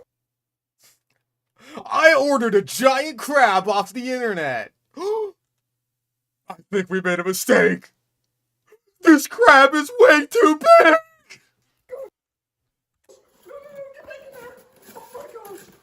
Oh, you don't want to hold that one? The size of that thing. Oh, he's trying to escape. Oh, he's What, you don't want to hold this one in your stupid little fucking hands, Patrick Star? strong. Look. I'm Money. not sure what to do right now, you guys. This crab is literally massive. He's bigger than my hand. Look at the size of his claw. Now, as scary as it seems, I looked online and it says the only way to grab these guys is by their claws. I would grab it by, like, the back. Because, like, you grab it by like, the crab butt, and it's like, what's its claw gonna do, you know? I have no idea. Yeah, grabbing it by the claw seems like a really good way to hurt it, and potentially trigger it to drop its claw, as crabs can do. Which... I feel bad enough that Vinny is like missing half of one of his legs. If my crab dropped a fucking claw, I would be devastated. That way they can't pinch you. But, I mean, how do I grab his claws? He's gonna pinch me. Here we go, I'm gonna go for the claw. I got him. Oh no! Oh, look at that! We got ourselves a giant land crab. This is by far the craziest animal so far, but we're just getting started. It's gonna get a lot crazier than this. I quickly got him into his enclosure, and right away he ran into his cave, and I haven't seen him since, but I wonder why. I wonder why he wouldn't want to be around you anymore. Yeah, that thing's gonna outgrow that so fucking quickly. If they get as big as you claim, it's gonna outgrow that so fucking fast. Like, that might be a decent sized tank for it, for this growth stage. It's gonna get so much bigger. I did throw a banana down there and it disappeared, so I guess he's happy. Now, while that crab could take my finger off, it couldn't kill me. And I don't think that thing could take your finger off. It could give you a hard pinch. It would hurt like a motherfucker. It's not gonna take your finger off. Coconut crab, maybe. That guy... Nah, the big claw is like, it's too... Only like the little tip could probably pinch you. I'm pretty sure that's pretty much like a sort of a fiddler crab situation where like the main claw is used for combat with other crabs and sexual display purposes. This video is making me crabby.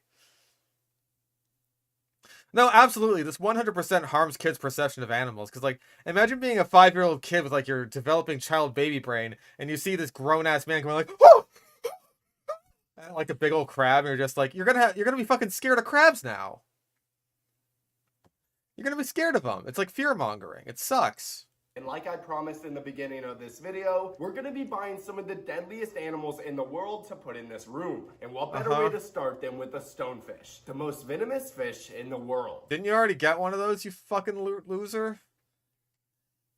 You, like, just got one already. You said that the fucking yellowfish looked like your stonefish. Did he film that out of order? Because he said he got, like, oh, this looks like my stonefish. And now it's like, oh, let's get a stonefish. I think he filmed that out of order. Call me crazy. Isn't this the sort of thing that can cause invasive species? Yes! People getting pets and then not being able to take care of them, so they release them into the wild? Yes, that is why Florida is the way it is now. Hell, I have Vicini because of that.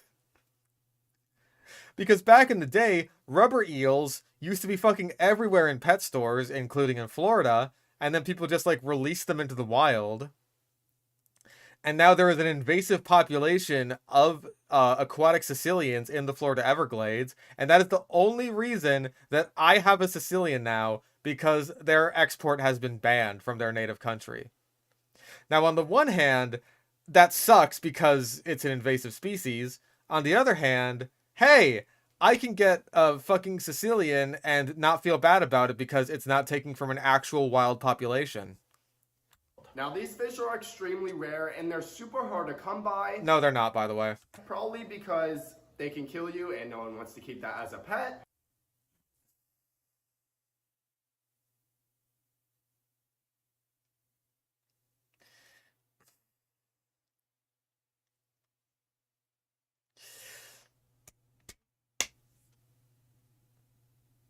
Rattlesnake, $200. By the way, $200. Lots of people actually enjoy taking care of venomous animals. Things that can kill them. There's quite a large market for it, actually. Too large of a market, I would say. Most people shouldn't have these animals as pets. God, yeah, we've been here for a while. But I do, which is why I made a video a long time ago buying one off the dark web. And I still have it, so that saves me a lot of trouble. So he still has a stonefish. Why did you say this was your first time keeping saltwater then? So that was the lie. It's not his first time keeping saltwater. That was the lie. There we go.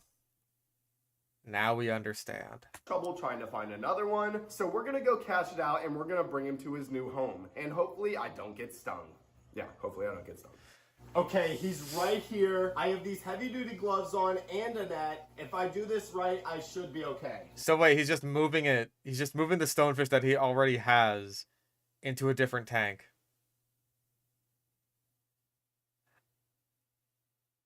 Sure. Hopefully. What do you mean, hopefully? Okay, let's do it. Come on, buddy, get in the net. Oh, there we go. We got him. We have God, the that fish looks stonefish miserable. in the net. That is so crazy, you guys. Touch it. Touch it more. Touch it. Get a little touchy. Yeah, God, that thing looks fucking miserable. Poor fish.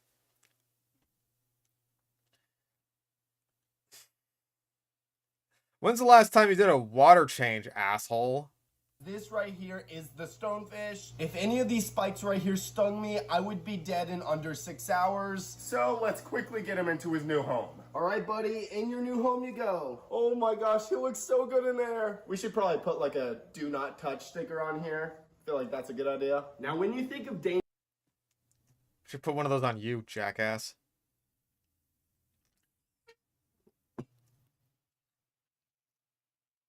Honestly, though, like, needing to do constant water changes, like, saltwater changes especially, that's, like, the main thing that's keeping me a little bit, like, this is probably not for me in terms of, keeping saltwater tanks. Because, like, with freshwater tanks, you can have, like, riparian plants in there, and they'll suck out all the nitrogenous waste. Like, I barely have to do water changes, because, like, aquatic plants and riparian plants, they'll do so much of the work for you. and just like keeping the tank and its ammonia and nitrogenous waste levels balanced, you can't really do that with salt water.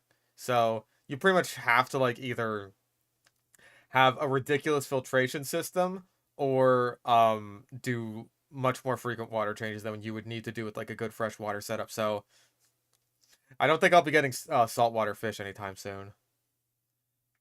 Dangerous and deadly animals, you probably think of snakes. Yeah, like hold the fuck up. Now, when you think of dangerous and deadly animals, you probably When you think of dangerous and deadly animals, you think of none other than the notorious, the deadly, the evil ball python. Look at this cute little critter. Look at this baby. It doesn't know anything about anything. probably think of snakes. Like, again, like, this kind of shit just pisses me off because, like, you're showing all of these kids these basically harmless fucking snakes and being like, hey, these things are super deadly. Like, fuck off. There are over 600 species of venomous snakes in the world. Hold up. Probably think of snakes. There are over 6. Okay. Is this like an actual search for venomous snakes or just snakes in general? Because boa constrictor, non-venomous. Python, non-venomous. Green anaconda, non-venomous. Anaconda, I guess that's yellow, non-venomous. Reticulated python, non-venomous. Burmese python, non-venomous. Rock python, non-venomous. Vipers, venomous. Amethystine python, non-venomous. Titanoboa, non-venomous. Black mamba, venomous. Indian cobra, venomous. Elapid snakes, venomous. Boa, non-venomous. Indian python, non-venomous. Pit vipers, venomous. Okay, I don't know that particular snake by its scientific name. Yeah, most of these are non-venomous. I don't know what the fuck is going on. Yeah, ball pythons are, like, arguably one of the most harmless fucking snakes you could get. They are extremely docile. They don't really do much. I think the worst a ball python could do is, like, poop on you. Which it may be inclined to do, but maybe not as much as, like, a super dwarf retic or something. Snakes in the world, and all of them are illegal to keep as pets. No, they're fucking not. No, they're fucking not.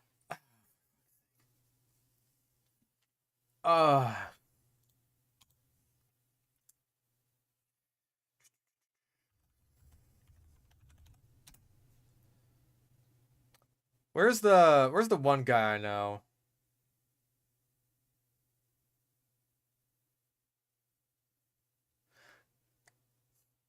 Okay, well, Snake Discovery have venomous snakes.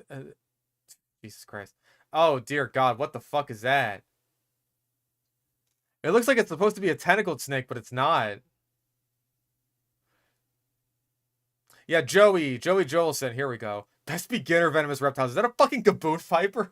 Hold on, maybe I shouldn't trust this guy. These are the best beginner venomous reptiles for you to buy using your parents' stolen credit card. First up is the eyelash viper. Okay, that's a fair choice, I would say.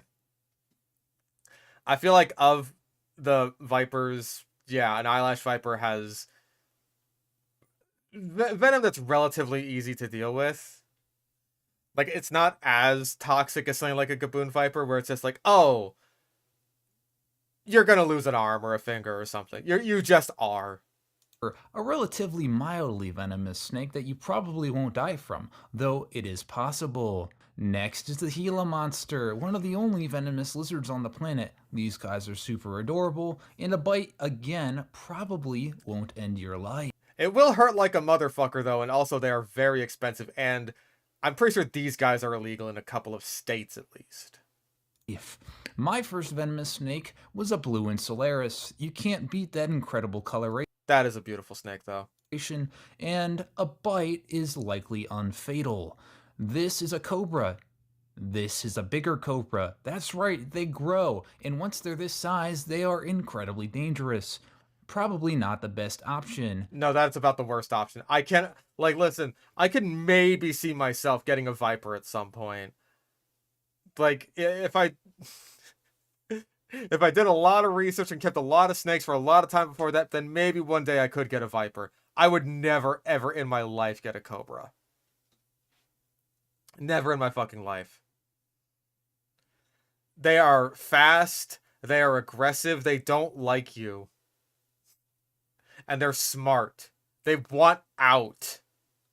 What's better, however, is a spitting cobra like this ringgal's. They will blind you or just bite you. Little man is definitely not the answer. This guy will hunt you down and end your genetic. These are the best. Okay, so yeah, like this guy has a fuckload of venomous reptiles. They're not illegal. At worst, you can get like some states will have permits against like certain species. Yeah, they're not like illegal. It's not illegal to keep them as pets.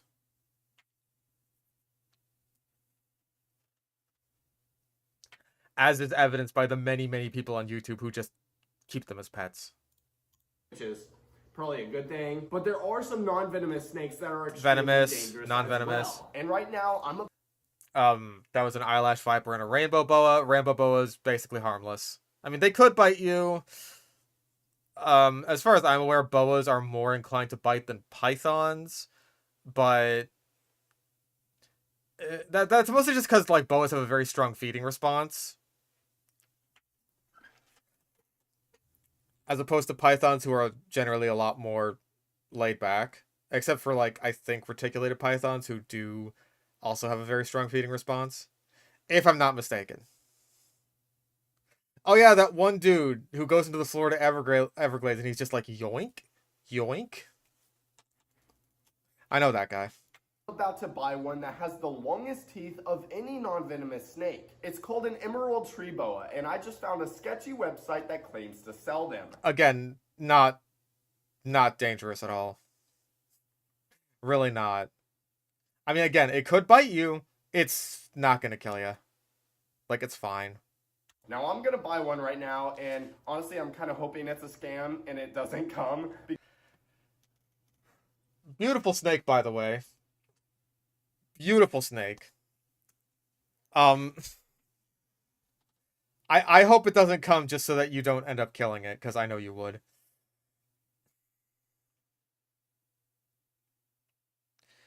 Ah, Jesus fucking Christ. And again, it's the same. It's the same fucking shit. It's the same fucking shit of just like, oh man, guys, this snake is really scary. And I want to say that, like, he's lying about the venomous snakes being illegal thing because he doesn't want to actually put himself in any danger. He just wants to put deadliest in his title without, like, actually putting himself in any danger from any dangerous animals. Because I am terrified of snakes, but I'm doing this for you, so like the video. Now, Fuck off. unfortunately, as much as I wanted this to be a scam, I actually received a package only a few days later. There is definitely a snake in here. I That's probably a quite small snake. That's gonna be like a baby when it comes out. can just feel it. Now, emerald tree boas are known for being super aggressive, so we're gonna have to be very Sometimes.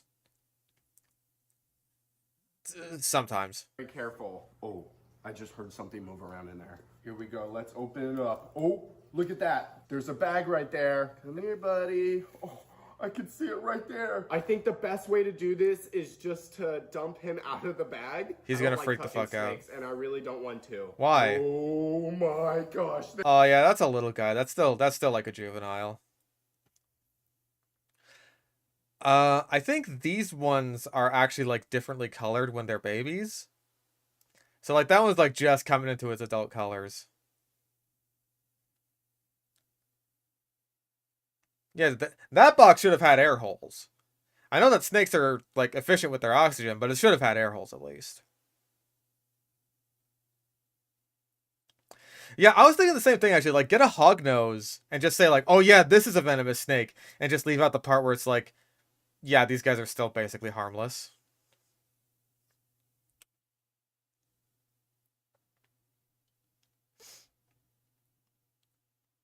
So that sucker moved twice in my life.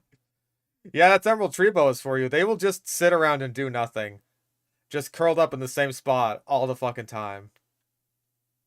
There he is. Oh, why is he doing that? Why is he looking at me like he wants to bite me? I want to bite you, fucker. In the S position already, and he just got out of the bag. Oh my god, oh, I'm trapped in the corner right now, hell.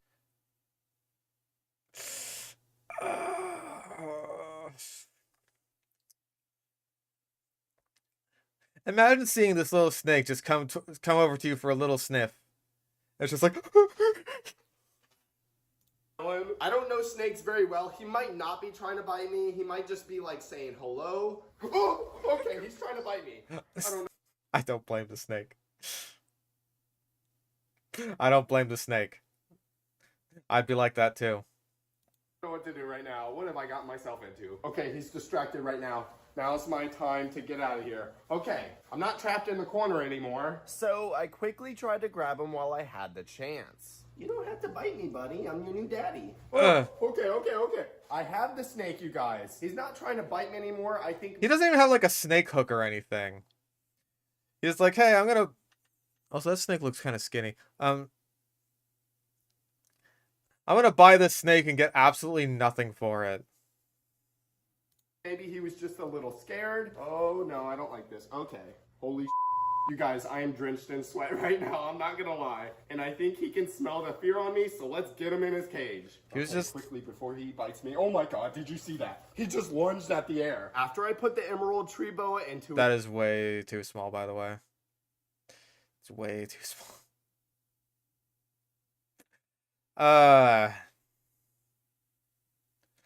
No, I bet he doesn't even have food. Like, this is his enclosure for an emerald tree boa. That thing's gonna get way bigger than that. His enclosure, he climbed into a tree and he just sat there for like the whole day. Yep, so that's what they I turned do. off his light so he can sleep, and we moved. Turned off his light so he can sleep. Bro, he's basking. That's what they do. Fuck me. Ugh. He's basking. Why would you turn off the light? He needs that. Oh my fucking god. Moved on to the next enclosure. Now this next animal is another one that I'm terrified of, and that is spiders. However, since we're going all out for this video, it's not just any spider, it is the largest species of spider in the world. It's called a Goliath bird-eater tarantula. These things are Goliath bird-eater, by the way, is a common name that is used for a few different species of spider. I want to say that the largest of them is Theraphosa blondi. I think that is like the biggest of the big. So you better hope that's the one you're getting. Otherwise, you're getting confused by the common name system. That's why a lot of people who buy spiders know them by their scientific name.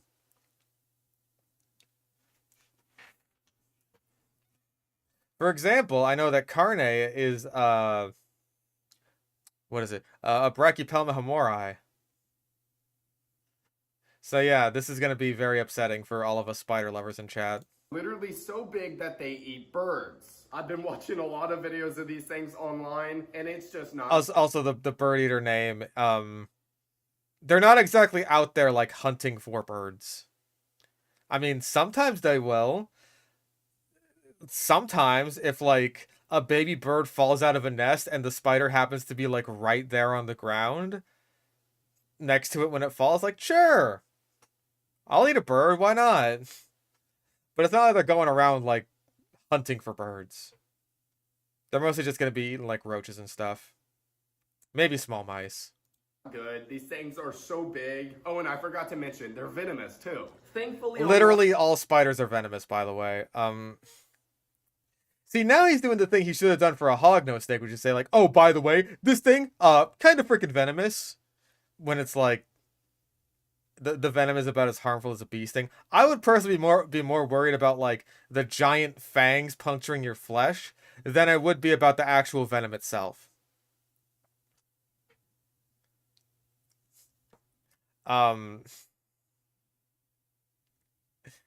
Basically harmless. You are in so much more danger of, number one, hurting the spider. Number two, getting a bunch of fucking hairs in your eyes and mouth.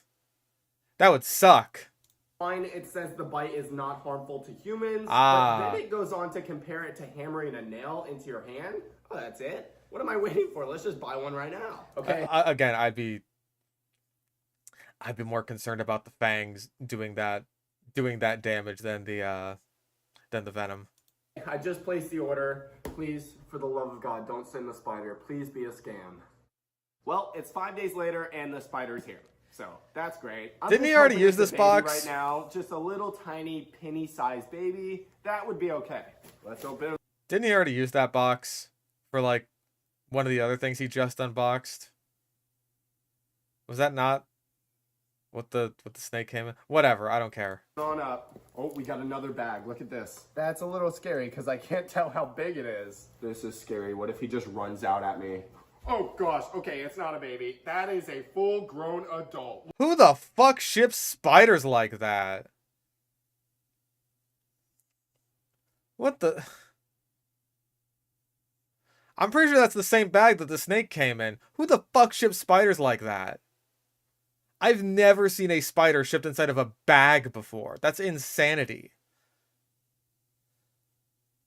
Who would do that? Yo, screw bucket of frogs. We got bags of spiders.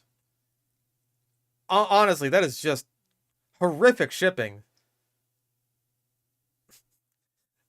Finally, my sack of spider has arrived. Spider, why are you sleeping? Look at it. That is disgusting. Now, I know you guys probably want me to hold him, and don't worry, I will. However, I gotta go change real quick. So, I'll be right back. Bobby, are you serious? You're putting on a hazmat suit for a spider? I cannot. Bro, your girlfriend's the reasonable one, or whoever the fuck this is. Maybe it's his mom. Maybe it's his sister.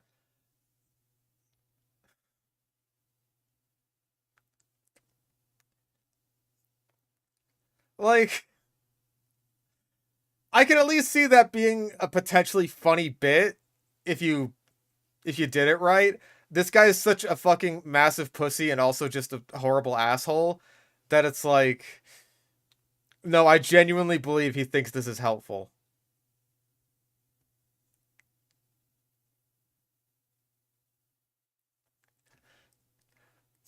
Like, personally, the thing that I would be worried about again is the urticating hairs being shot into your eyes. So, at best, I would wear, like, safety goggles or something. Like, that is the most precaution that I would take for this sort of thing. Maybe leather gloves. I can't believe I'm doing this, even with the hazmat suit on. What is he doing? He's like trying to spray a web at me right now. Like he's Spider-Man. Oh, he's kicking the hairs. Oh my god. Now right away, the He's kicking hairs at you because he hates you. spider was not happy. But eventually, I gained his trust and he let me pick him up. Okay, I think me and him are friends now. Please don't hold it like that. It's got to get a good grip on you, and I know you're a flighty motherfucker, and also, you can't see. I know you can't see. Look at that. Look how fogged up the fucking... Look how fogged up the mask is. That spider is at serious risk of falling, and just, like... Those things are like water balloons when they fall. They're just gonna burst. It's good. However, I was starting to feel a little uncomfortable, so I quickly got him into his new home. Nice and easy. I can't believe I just did that. This spider was absolutely massive, and it was extremely aggressive as well. And I'm not... It hates you! Stop being an asshole to it, and it'll stop hating you. looking forward to keeping it as a pet. Now, so far, we haven't been scammed on the dark web. Everything we have ordered has arrived. Man, I should order stuff off the dark web. This sounds like a great deal.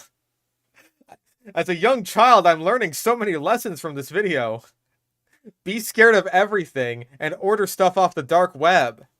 even things we didn't want to arrive. However, things were about to change. You guys, I just found a website that is selling a frilled dragon. These lizards are probably the closest thing we have to dinosaurs still on Earth today. Birds. They're extremely rare, and I've never seen one for sale before. However, I've seen them for sale at Petco before. it is $700, and the website doesn't look that legit. Another JPEG. But so far, we have taken a lot of chances, and we've gotten some really cool animals, so I think I'm gonna do it, and I'm gonna buy a frilled dragon. Okay, it's on its way. At least I thought it was on its way. Oh, well, no! It's been a couple weeks, and the frilled dragon has not shown up. The people aren't responding to my messages, so yeah. I got scammed. It's awesome how I got scammed with one thing I wanted, and not the snake or the tarantula. You've got to be kidding me. So there goes my chances of owning a real-life dinosaur. That's what you were gonna put it in? That thing? Bro, you should be keeping, like, at biggest a chameleon. At the biggest. But it's okay, because this next animal is a lot rarer, a lot cooler, and yes, a lot more expensive. It's an albino snapping turtle, and it's a big one too. Now, I've never seen... That looks like a common snapping turtle rather than an alligator snapping turtle, which... Don't get an alligator snapping turtle, please. Those things are enormous. these before, but as soon as I saw it, I knew I had to have it. Turns out these things are super rare, and even little babies sell for thousands of dollars. Now, after being scammed for the frilled dragon, I'm a little bit more hesitant to buy things. However, this website looks a little bit more legit, so I think I'm gonna do it. With high hopes, I placed the order, and I waited on the edge of my seat for it to arrive. And after about a week, it showed. We can afford to sell this turtle for thousands of dollars. But you know what we can't afford? Packaging. Again, he's getting all these boxes from pet store dumpsters. Up. I have the package, you guys. This should contain a $3,000 snapping turtle. So let's go ahead and open it up and find out. I'm really nervous for this one, you guys. I don't want it to be a scam. Please don't. Here we go. By the way, please don't put this thing with the fucking Suriname toads. Please, for the love of God, don't. It is in there. Oh my gosh. There is a bag, you guys. Oh, and it's heavy. Is that a snapping turtle? Oh, it's moving. I carefully opened it. Whoa! This live animal I bought is moving! I'd be more concerned if it wasn't. It up when suddenly this happened. Oh my gosh! Yes! We actually got it, you guys! When suddenly the turtle I ordered came out of the bag. Oh, look how beautiful he is! It's an albino snapping turtle! He is so cool. Look, he's got his red eyes right there. He's big too. Look at him compared to my hand. I have no idea where he came from. That is not as big as I get, by the way. Not that it will ever get the chance to get big, because this guy's gonna kill it. He was probably in that box for a while, so we're gonna go ahead and get him into his new home. Now, since he's so big, we had to set up this massive enclosure just Not big enough. for him, but eventually he's gonna outgrow this tank, and we're gonna have to build him his own pond, but for now, this will be the perfect home. Okay, building a pond for your snapping turtle is genuinely like, yeah, that's a good idea. I don't think he's gonna do it, but like, hey, that would be the best thing for you to do, I imagine. For him. I set him on his rock, and immediately he jumped in the water and he started exploring. Hold up, is that an alligator snapping turtle? Oh shit, I think it is. Oh fuck, you're gonna need a big ass pond. I'm like, yeah, look at the ridges on the shell and on the tail. I'm pretty sure that's an alligator snapping turtle.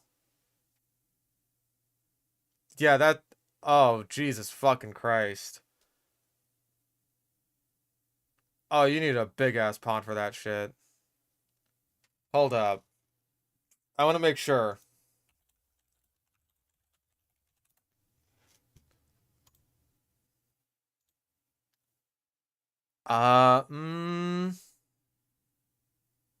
Okay, common snapping turtle's also got, like, the ridges on the tail.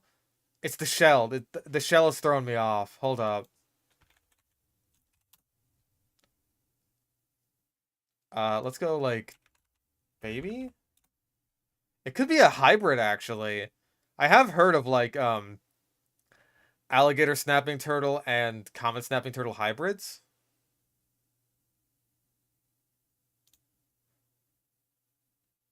So that might explain why it was so expensive, because those are relatively rare. Okay, young common snapping turtles have a spikier shell. Okay, okay.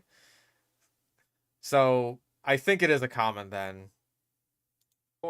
And it seemed like he really liked it. An Big ass albino plants. snapping turtle. I would have never thought we would get one on the dark web, but we did. That is so cool. Now I will That's why I say, spent even thousands though of dollars on it. We successfully got the snapping turtle, I'm still a little bit salty we didn't get the frilled dragon. So I went ahead and I tracked down another website that claims to sell a real life dragon. However, this one doesn't specify what species of lizard it is, so I think it might just send you. What a great deal. What a great business these guys run. Imagine other services you might buy on the dark web. Illicit substance mystery box. Magic powder. We won't tell you what it is.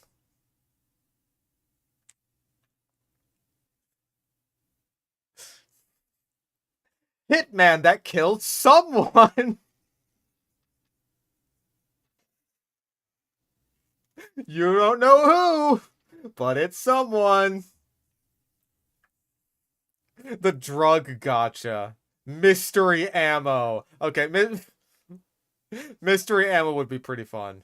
Like a random lizard that looks like a dragon, so I have an idea. Behind me is 3 enclosures that are designed for lizards. So I'm thinking if I buy 3 of these mystery dinosaurs, that will increase my chances of getting the frilled dragon. Are you stupid?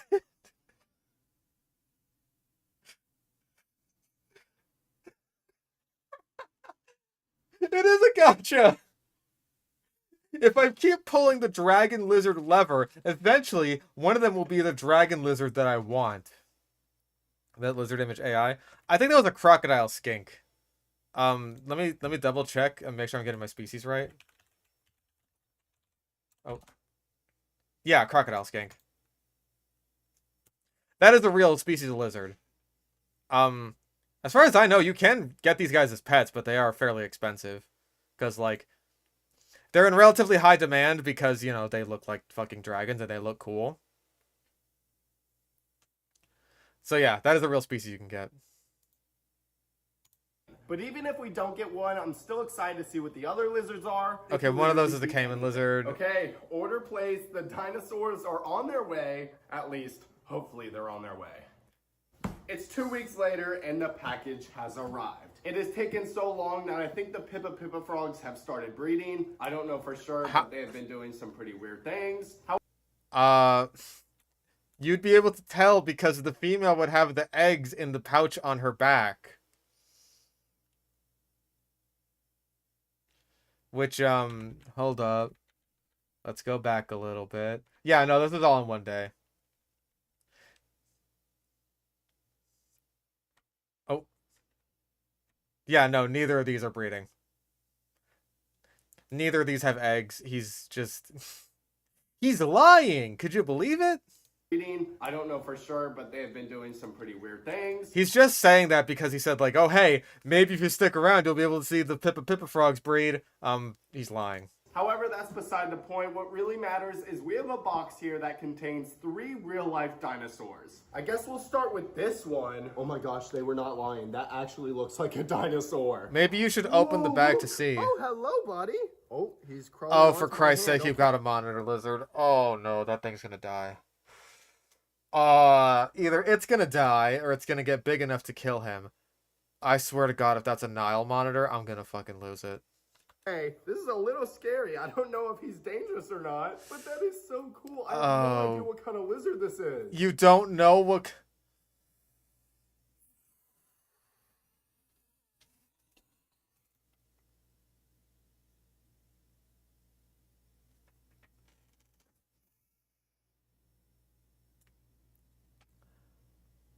I think that is either a Nile monitor or an Asian water monitor. If it is a Nile monitor, you are the stupidest motherfucker on the planet.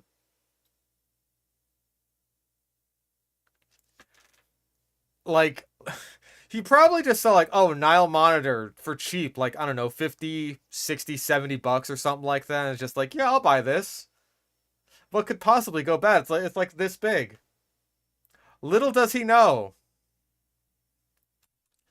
you're gonna end up with like a fucking 8-foot long monster that will hate you, and you'll deserve it. I did some research and I found out that this guy is an Asian water monitor. Okay, Asian water monitor. That's slightly less bad. Still bad though. You can't keep that. I know you can't. You, with all your millions of subscribers and views and shit, might be one of the few people who has the means to take care of an Asian water monitor, but I know you don't have the capacity to actually bother providing for it. And they get massive. They are literally the second largest lizard species in the world, getting over 10 feet long. Oh, and they're also venomous, so that's great. This guy is just a little baby though, so this enclosure is perfect for him. But no, it is not. No, it is not, by the way. It's... Well, for starters, it's much too vertically inclined. For second, it's a water monitor. They like water. And he's got like a little dish there that he's going to spill and piss and shit in all the time. But eventually we will need to build him a home much bigger. Well, that's one lizard, so I guess that means we didn't get scanned. Let's go ahead and get another bag and see what's inside. Look at this, you guys. Oh, that poor chameleon. That's gonna last like a couple days. Chameleons are such a pain in the ass to take care of. They are so fragile. They are so fucking fragile, and they are skittish, and they are terrified of everything, and they have very specific requirements, and even when you take care of them well, they don't live all that long. Chameleons are such amazing animals, I really think that they're just bad pets. Panther chameleons are one of the rarest species of chameleon you can get. No, they're not, by the way. And they are very expensive. These guys are known for having really vibrant colors like red and blue. Look how colorful he is. That is amazing. Now, not only... Oh, wow, he's already starting to turn black. Hey, guess what? That means he hates you. Can chameleons change colors? They can also control each eye individually, and that makes them great hunters. And on top of all that, they can also shoot their tongues 3 times the length of their body. And to test that out, I got a bunch of crickets, and we're going to throw them in there and see how many he can get. Right away, the chameleon... Wow, he's locked actually eyes on the feeding one of these crickets, animals. And it didn't take him long to get his first one. But it didn't stop there. One after another, he was shooting his tongue all across his enclosure. Also, he didn't dust the crickets, so... Yay! Now, on top of everything, that chameleon's gonna have a calcium deficiency! And honestly, I lost track of how many he ate. I'm pretty sure he ate all of them. Can a frilled dragon do that? I don't think so. However, we do have one more chance of getting one. It's gonna have a calcium deficiency and obesity. So let's go open the last bag. Oh my gosh, look at that thing.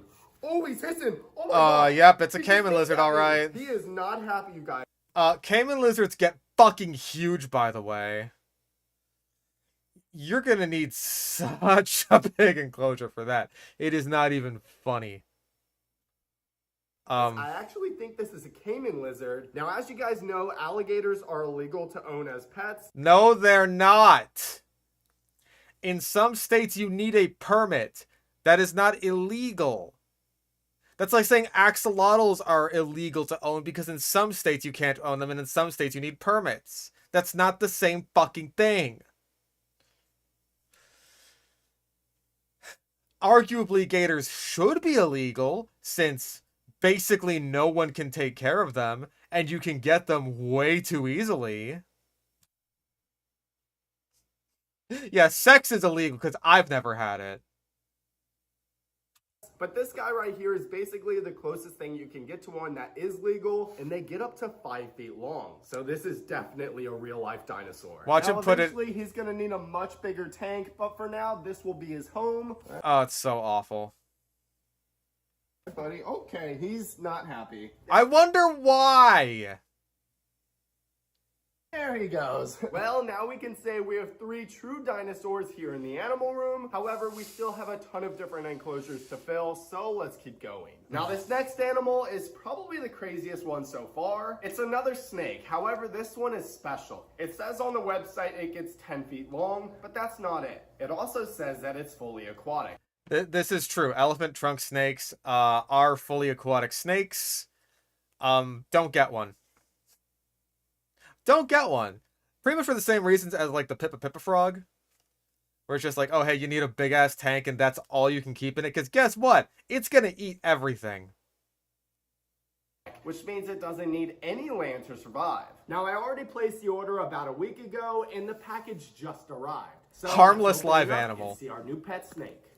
There it is, look. Oh my gosh, it's so tiny. That right there is the elephant trunk snake, fully aquatic, it's 10 feet long. This thing is so cool. And Don't get any pet in this video. There's some that are decent pets. Like, okay, if you are gonna get a saltwater tank, then yeah, a clownfish is a good pet. What the fuck else was there? Pippa frogs. If you have the means, then sure, they could be good pets, but they're honestly probably not gonna be great because they can probably be a little bit boring because they don't do much. Emerald tree boas, also probably not great pets. Again, mostly for the same reason.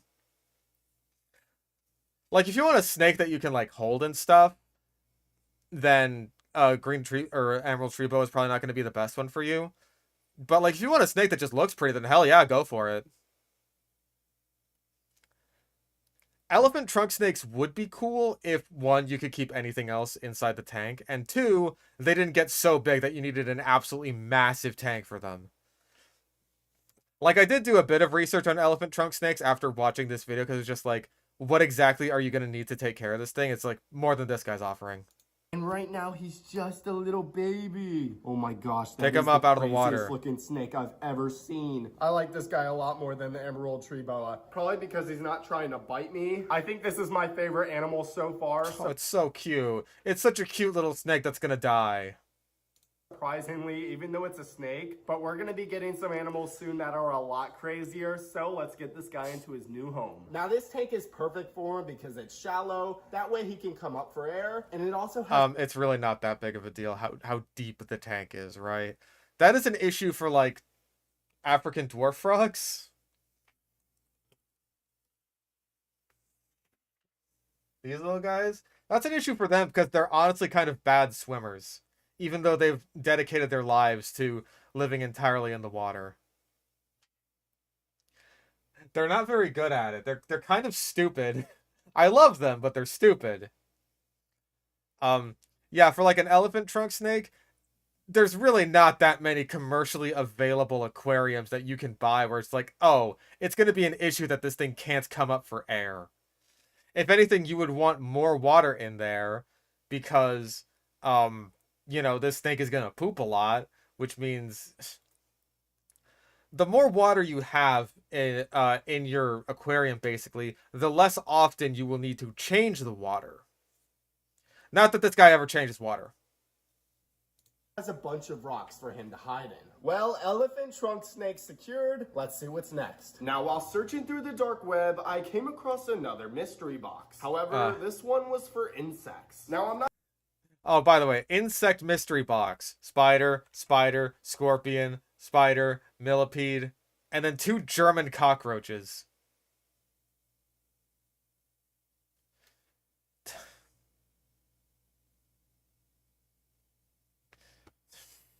Sure.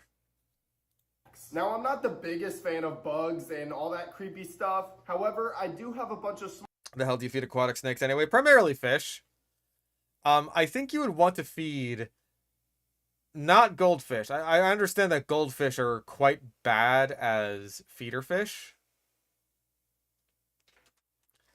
I think they're too high in some kind of like overconsumption of goldfish can be bad for certain animals, right? That's all I know. So you want to get like something else for them. Pet beetles. Beetles would be good. Blue fainting death beetles, I understand, are quite nice. I don't have any, but like, I've heard that they can be good pets. Smaller enclosures that are perfect for insects. So I'm gonna order this mystery box and we're gonna see what we can get. Okay, it literally says on the website that the species in this box may be venomous. Like all spiders? Well, okay, order placed. I guess I'll see you guys when it gets here. After just a couple days of waiting, I received the package. It was pretty small, but little did I know it would contain the I swear to God, I've seen a box like that before. I'm pretty sure I have. Was that Morph Market? Wait, is that the one that I got fucking... Maybe that looks like the box that I got Agrippa in, God rest his soul. craziest insects I have ever seen. I think I'm more nervous for this speaking of package Agrippa, than any other one in this video. I really do not like bugs, so here we go. any lizards that are aquatic predators? Yeah, water monitors. He just got one in this video and he's gonna abuse it to death. I mean, we already have a Goliath bird eater tarantula. Can't get too much worse than that, right? Okay, here we go, you guys. Oh my gosh. What the heck is that? Ah, the vinegaroon. I wonder what he'll have to say about this one. Oh, there's a lot of containers in there. I guess we'll start with this blue one right here. This one's a little sketchy because you can't see in it. Honestly, I don't even want to open it. This is so scary. Maybe don't get it then. 2, 1. Oh!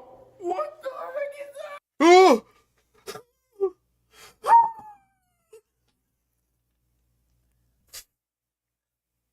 All that build up for a fucking millipede.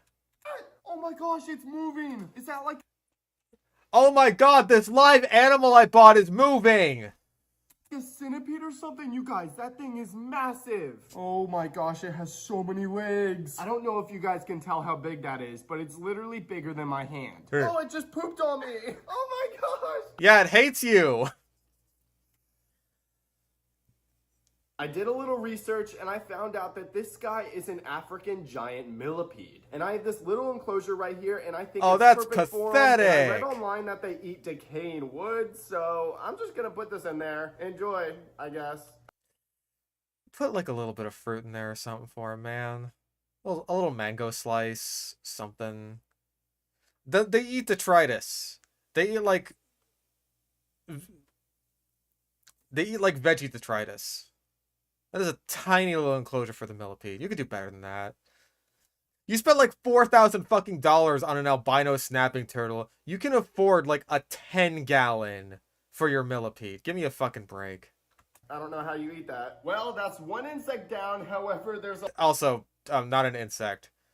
Myriapod. a lot more in here. So let's grab another one. Oh gosh, this one is a lot scarier than the millipede. What? No, it is not, by the way. Is that? Tailless whip scorpion. Harmless. I don't even know what I'm looking at. That looks like an alien. Okay, I'm gonna try and hold this one, but he doesn't look as friendly as the millipede. Genuinely one of the most harmless arthropods you could possibly hold. Yeah, this was the same thing as Agrippa. I think Agrippa might have been a different species. He had like some browns on him. God rest his fucking soul. One of these days I might get another one. Captive bred, of course, not wild caught. Maybe I'll put him in a larger enclosure. These are completely harmless. Honestly, the worst thing that they can do is like freak you out a little bit because they'll do this thing called teleportation where they'll just like really quickly move from like one place to another. They're pretty much just trying to startle you. When did Agrippa go? God, that was a while ago. I want to say it was like... God, maybe a month after I got him. Please don't bite me or pinch me or whatever you do. Oh, okay, my heart is pounding right now. Look at his little claws right there by his face. Oh, that is so disgusting. Comment down below what this is and comment down below if I should be holding it or not. But he's starting to scare me, so I think we should just get him in his enclosure. Oh, come on. He's barely got anything to climb on. And you're just leaving live food in there with him and also dead food. Okay, so I understand that as someone who kept one of these things and it died, I may not be the best judge of this sort of thing. However, This is a horrible, horrible setup for a tailless whip scorpion. These guys like vertical space. They like to climb on stuff. They like the setup that I had for Agrippa had like a piece of cork bark kind of glued to the back, so that way he could like, you know, climb up and down like a tree wall like they like to do in the wild. They also like humidity. That's why I gave him like coconut fiber bedding, because it holds humidity well. They also like to, you know, drink water droplets off the side of the glass. And you gotta be really damn sure that they're good and set up in their enclosure before you start feeding them, because they will get stressed the fuck out if there is food in there that they're not eating, but it's still around. It's like touching them and stuff. These are very shy animals. Now, I already regret buying this mystery box, and we still have a lot more insects in here. 2 harmless animals. Oh, I regret this so much. So I guess let's see what else we got. What the heck is this? It's in like a tube. Do you see that? That looks like a beetle or something, but it's not moving. Are you still alive, buddy? Oh, okay, he's alive. Oh my gosh. I really hope He's always surprised when the animals are alive. I think he kills animals so often that he's just more used to seeing them dead. he doesn't pinch me. He has some crazy claws on him. Oh, he's latched onto my pinky good too. Ow, Yeah, those are tarsal claws. They're just meant to hold on to you. ow, ow, ow, ow, ow, ow. Oh gosh. That is not hurting you, by the way. I'm done holding this thing. Let's get him in his enclosure. I added him into his new home, his new loving home, with an owner that loves him so much and is not scared of him. It's a beetle. Give it like give it a piece of fruit. Give it a piece of fruit. Give it like a bit of banana, a bit of mango. All right, let's see what else is in here. Oh, wait a minute. I know what that is, you guys. That's a little praying mantis. Oh, I know what this animal is. He said for maybe the second time in the video. Oh, that's actually cool. These insects are masters of camouflage, and they look almost identical to a stick or a leaf. I've always been fascinated with these guys, so to have one as a pet is actually really cool. Have you not just like seen one outside? I have. Look at him just moving his head around. He looks like a little alien. Oh my god. Everything looks like a fucking alien to you, you piece of shit. I mean, okay, with praying mantises, I guess that's fair. Gosh, I'm surprised. We actually got something out of the mystery box that I like. So let's go ahead and get him into his new home. I hate all these other animals. I hate them all so much, and they hate you back. Oh my gosh, look at that. Wait, he blends in right away. You can't even tell he's there. That is so Yeah, crazy. I can. He's right there. Oh no, I can already tell what this next one is. I was hoping we wouldn't get one in here, but we did. That is a massive scorpion, you guys. Oh my god. Very likely an Asian forest scorpion. Emperor scorpions are the biggest scorpions, but they're actually a lot harder to come by these days because they come from Africa, and export of wild-caught emperor scorpions has been banned. So only captive bred ones are available now, which are a lot harder to come by. Which, like, that blew my mind when I found that out. I found that out semi-recently, because emperor scorpions used to be everywhere. And apparently they were all wild-caught, but, like, that was doing so much damage to their wild populations that they're just like, fuck it, we banned the export of these. How are scorpions as pets? I trust scorpions a little bit less than what's coming up next in this box. But, they're pretty interesting. I like scorpions. I've just, like, never really had one as a pet. Okay, I am not touching that one. Look at the size of his stinger. Oh, that is terrifying. Okay, I'm just gonna gently dump her out. There you go. Okay. Now, so far we have gotten He hates these animals so much. many crazy insects inside of the mystery box, but now we only have one more left. And it was the scariest one. No, it's not. Looks like we got another alien, you guys. Everything's I an have no alien. idea what that is. Oh my gosh, what the heck? I decided to look this one up before I held it, and it's a good thing I did, because I found out that this was a vingaroon, and they are known for being able to spray acid out of their bodies. I'm sorry, but I'm not holding this one.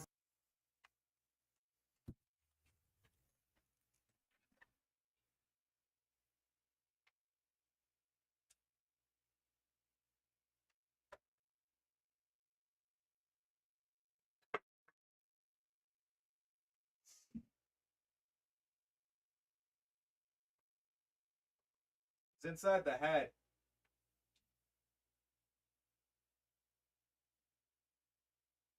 Which I guess is a good thing. That's why I put it in there.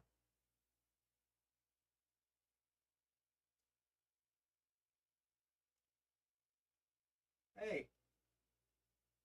What are you doing? Big chill? He's in there. Hi. Would you like to come out, please? Hold on. I gotta coax him out.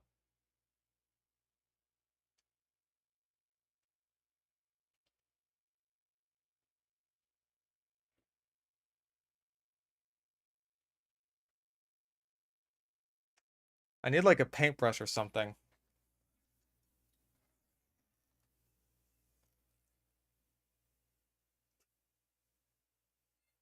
I He's in his little hide. He doesn't want to come out. You okay? Come here. I don't want to like startle him.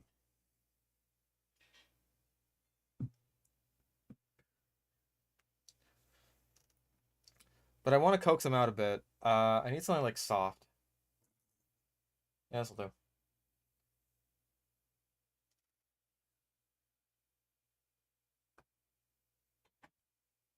Okay. Do you want to get out, please? Do you want to get out? I just want to get you out so I can show you to the nice people. You're okay. I know everything's very scary.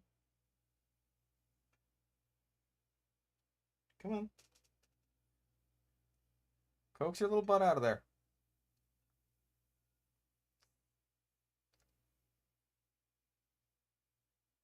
Come on. There you go. There you go. There you go. Come on. A little bit further. You're almost on my hand. Oh. There you go. There you go. Come on. You're almost there. Good job. Good job. There we go. There we go. You're okay. You're okay. You're a big fat boy, aren't you?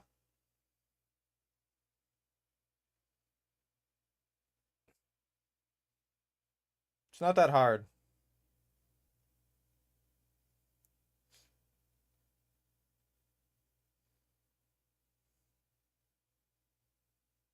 It's really not.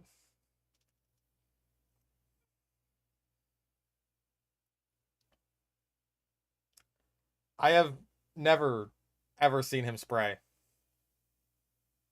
Like, ever. Hi.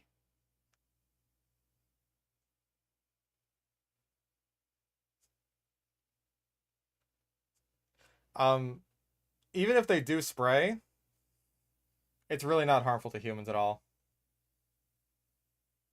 I mean, you say I treat the little man well, but I did just like take him out of his home. But no, I would say that like vinegaroons are probably one of the most. These are probably one of the most accessible arthropods you could possibly handle. They don't like move very fast. They're slow going. They won't pinch. They won't bite. The worst they will do is spray. And unless it gets like in your eyes or mouth or something, it's really not that bad. You okay? You good? Do you want to go back in?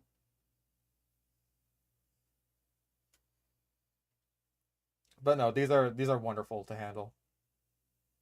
I don't do it very often because I don't want to stress them out. But like, it's not hard at all. Hi.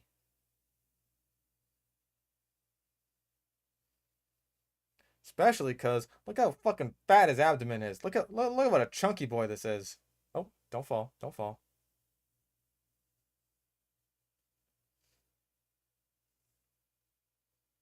Don't fall. You're good. You good? Okay. Okay. All right. I should get him back in.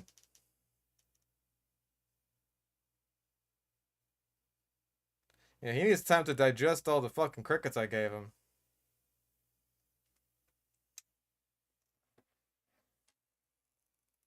Come here, little guy. Get you back in your burrow.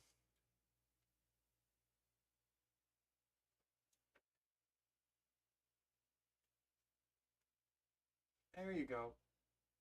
Alright. You good? He needs water.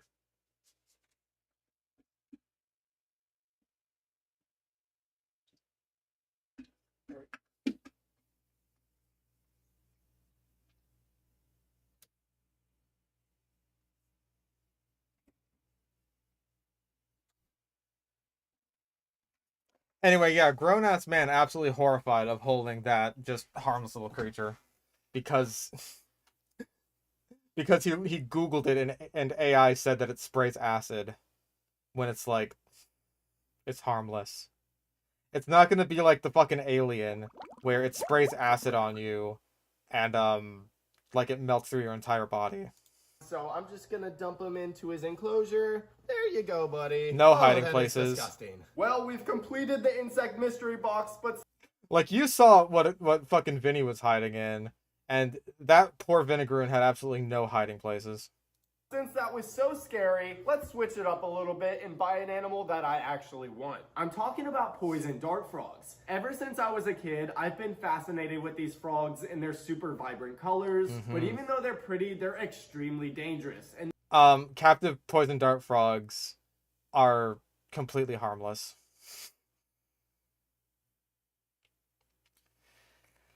Poison dart frogs get the poison from the food they eat.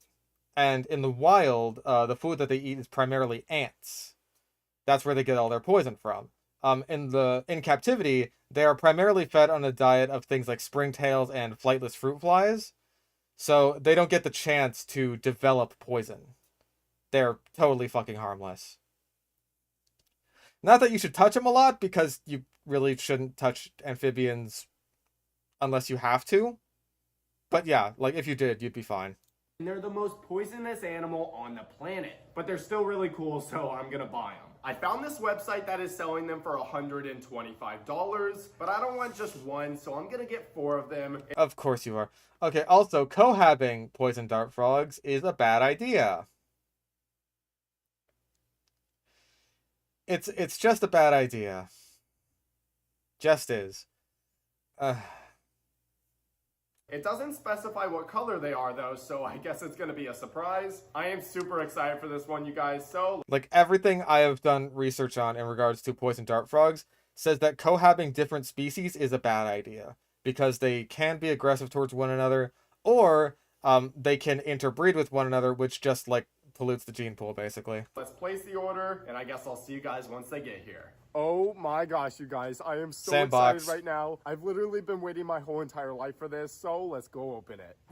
Yes, oh my gosh, look, we actually got him, you guys. 4 poison dart frogs. Okay, those all seem to be the same species at least, so that's good. Let's see what tiny-ass enclosure he puts them in. They are so colorful too, that is insane. I have never seen one with this pattern before, that is so cool. They're like yellow, green, orange, red, all at the same time. But as the name suggests, they are poisonous, so we No, they're not. cannot touch these with our bare hands, or it could stop my heart, so You can touch them just fine. I'm just gonna place the container The frogs would be in far more danger if you touch them than, like, you would be. in their enclosure and let them hop out on their own, but that is so cool. It's a bit on the small side for 4. Also looks a bit on the dry side.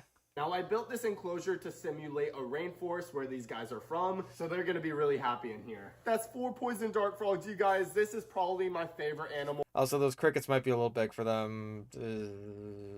we have gotten in this video. However, we still have more to go, so let's see what's next. I found a website that is selling a Mata Mata turtle for Oh, sweet merciful Christ.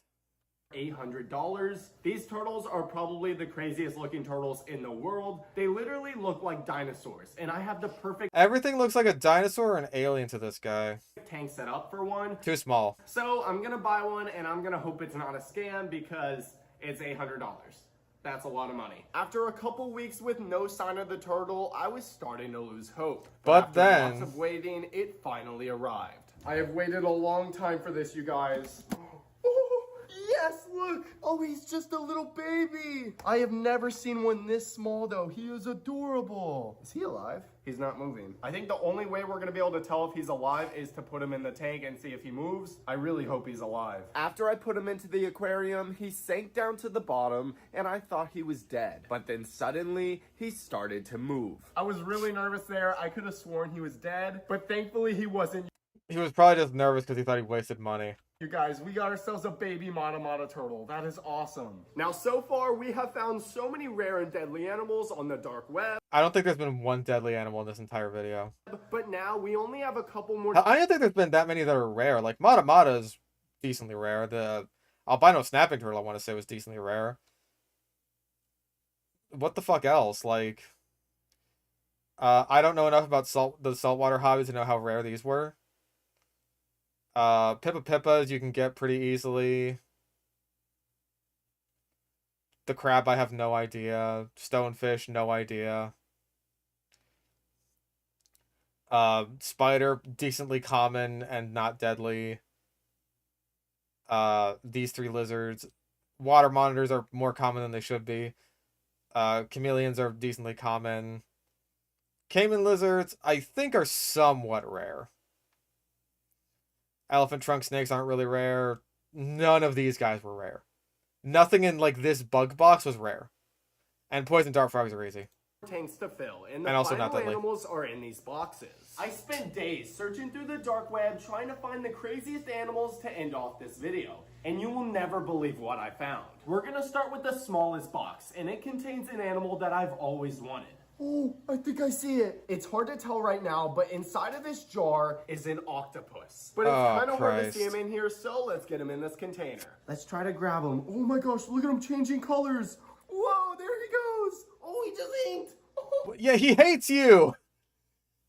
Every single fucking animal, except I think the vinegaroon, because he didn't even get a chance to hold it. Like, as soon as this guy comes in contact with it, it's just, like, immediately on the defensive. Immediate defensive display.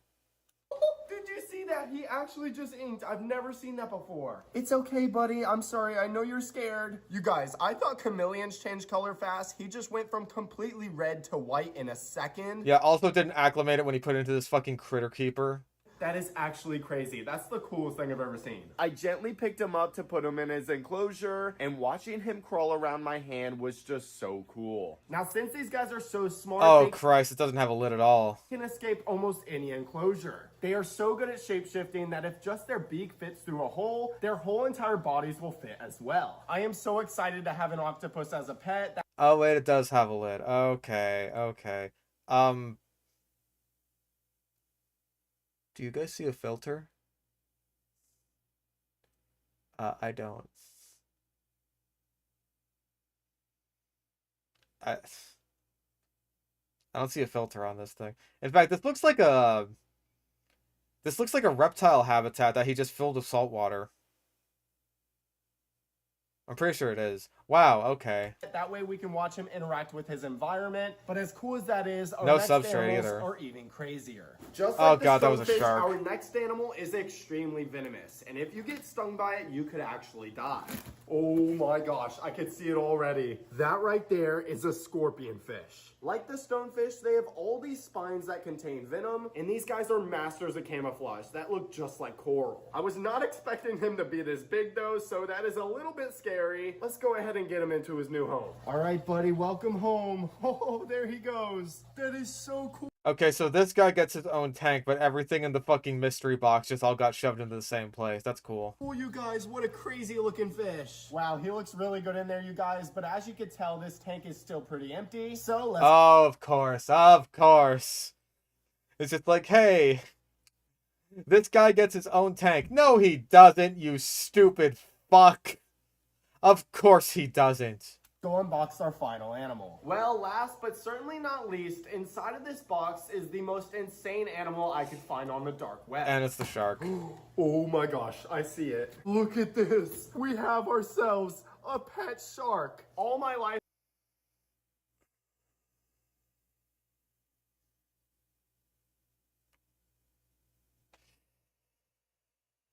I've wanted a pet shark, And you will get to enjoy that pet shark for about a week. as soon as I saw this website was selling one, I knew I had to buy it. Oh, and he's a lot bigger than I thought he was gonna be. Now this right here is called a horn shark. And unlike Are sharks legal? Yes. Should you get one? No.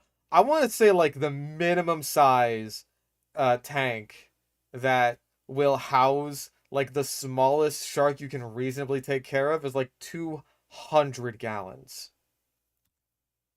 Don't. Like most sharks, they are not aggressive and they only get about 4 feet long. However, they Only 4 feet long.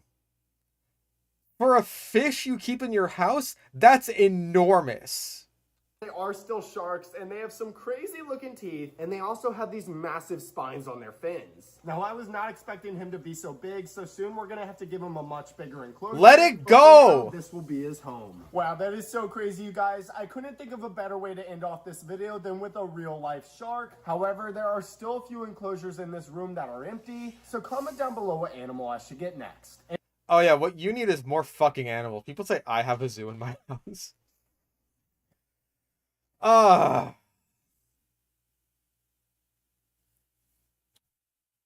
That took a while. That took longer to get through than it probably should have. I hope you know that this guy has so many fucking videos that are like this and worse. Velgrouter donated $10. That was awful. At least the AI slop was funny. Funny AI slop? So you say. I wonder if we have some more of that lined up for later.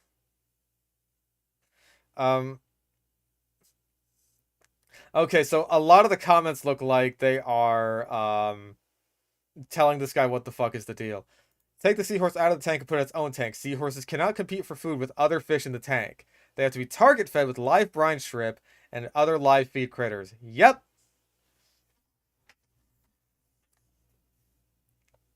Have to do your homework on these fish. Yep. We are so lucky this dude...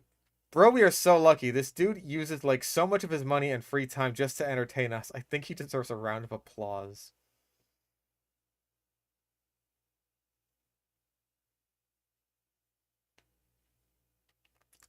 Like, this is a very constructive comment, right? Like, you can tell this is from a fan.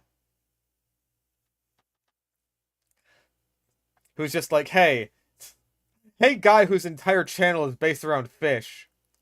Here's some extremely basic fish information. Hope you know what you're doing and what you're getting yourself into. No, he doesn't. Enclosure isn't proper. Enclosure isn't proper. Enclosure isn't proper. They need humidity. No. Desert. Dart frogs aren't poisonous in captivity.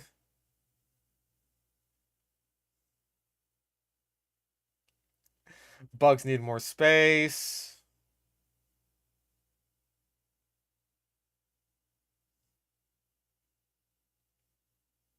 So yeah. I'm worried about the impression you're making on your young viewers. First, you say you got these species on the dark web because it's the only place to get venomous animals. This is not true, and they are available from reputable vendors. Second, acting like you are buying mystery animals sets a bad example. You know that you need to research a species before you purchase one, so you know you can take care of it properly and have everything set up before it arrives. Wow, this guy's a fucking genius.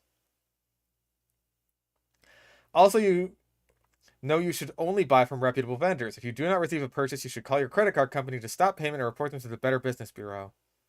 You missed a teachable moment for your followers. No, just get scammed sometimes, because sometimes it'll work out. You know you have many young viewers who look up to you. You should be showing them how to be responsible pet owners. You should tell them the research that goes into learning about each species and its needs. Tell them about hygrometers and the humidity requirements of species like dart frogs and tree boas. 6-year-old son is obsessed with you and wants to do what you do. Thanks for making one little boy very happy with your videos. Glad you're back. Oh, Christ. Brittany Susan, educate your son. Please. Don't let him turn out to be like this. Don't.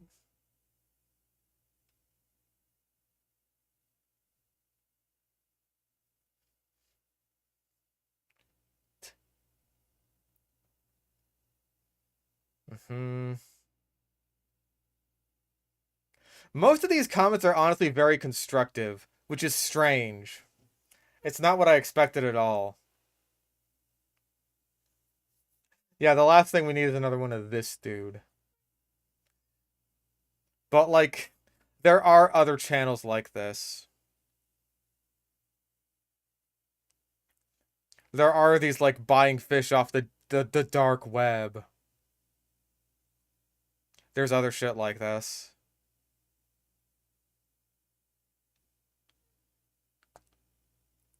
But, yeah, this was probably the worst video we've ever watched. His earlier videos to see if it wasn't always slop. Let's find out. You didn't find the abandoned password, by the way. Nope, day fucking 1, it's been slop. Day fucking 1. This guy never had integrity.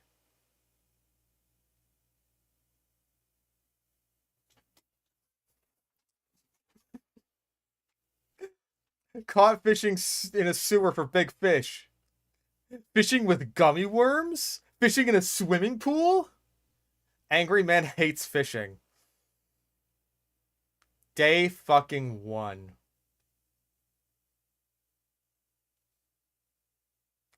It's a thing of beauty, ain't it?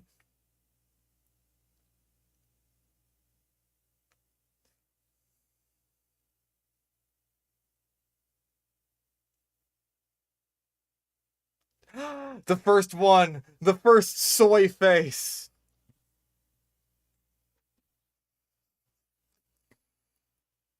A deadly snake ate these fish! Eh? Nutty?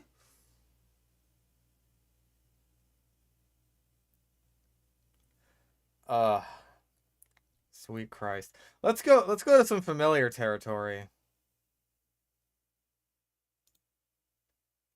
How about the 15 most dangerous dinosaurs in the world? I feel like it's been too long since we've been on some real dinosaur shit. You know what I mean? It's always like shit that's scarier than dinosaurs, or shit that was before or after the dinosaurs. Ah, man. Dinosaurs. All dinosaurs, baby. This is the sludge that you come to Hot Sludge Sunday to see.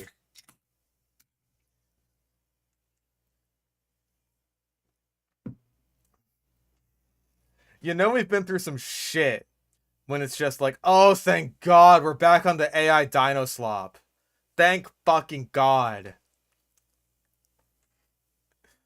I couldn't take another minute of, oh my God, this thing is moving! Yeah, this is a palate cleanser. So let's see what we got here. For millions of years, dinosaurs were the dominant species on the planet. They came. Okay, we are doing the thing where it's just like we randomly cut to footage that just has the sound playing and no narration over it, so that's something. That should go on the bingo card for when we make that. In all shapes and sizes, from the smallest scavengers to giant, slow-moving herbivores. I like how both of those clips showed baby sauropods, and these are just straight-up Jurassic Park velociraptors. But okay. This wasn't a time for the weak, with predators sporting the... That's a Gorgonopsid, not a dinosaur. Gorgonopsid never saw a dinosaur, but because you've seen a bird, you have. So... biggest teeth ever, and prey that could defend themselves with giant bony clubs. Threats came from every direction. I like how he says that as the T-Rex rips the Triceratops horn off and then fucking stabs it with it. Get ready to run for your life, because these are the 15 most dangerous dinosaurs in the world. Oh wait, have we seen this guy before? I feel like I have, at least. Maybe it's just like a factory farm channel or something. Like this is the same guy as like the one banana. I feel like I've seen this guy before, at least. Number 15, T-Rex. Wow, right at the bottom, huh? I mean, I can understand, like, oh, it's the obvious one, so get it out of the way quickly, but if you're actually ranking them on their danger level, then I would say T-Rex should probably go in the top spot. Fuck it. The Tyrannosaurus rex is probably the most famous species of dinosaur that ever lived. They lived between 68 and 66 million years ago on an island continent called Laramidia. Calling it an island is a bit of a stretch, I would say. I mean, if you want to look at it that way, basically every continent is an island because it's like in the middle of the ocean. Yeah, it's not really accurate to call it an island. It's more like the USA, or North America rather, was split into two halves, primarily down the middle by the Western Interior Seaway. There was Laramidia and Appalachia, and Appalachia is like on the East Coast, and very few dinosaurs are known from there. Appalachian dinosaurs are a bit of a mystery. There's like Hadrosaurus, and there's like the T-Rex relative. It's another Tyrannosaur. It's escaping me. It was Charles Knight painting. What the fuck was it?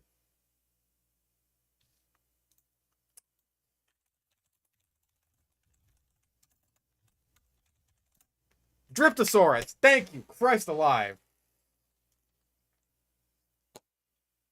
Oh, and Appalachiosaurus, which is like, yeah, it's like, hey, not many dinosaurs are known from the Fukui prefecture, except for like Fukuisaurus and Fukuivenator and I don't know, Fukuidon or some shit.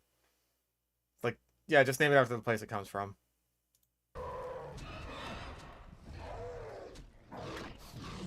Which I also like how we're using a fight where T-Rex loses to demonstrate its power.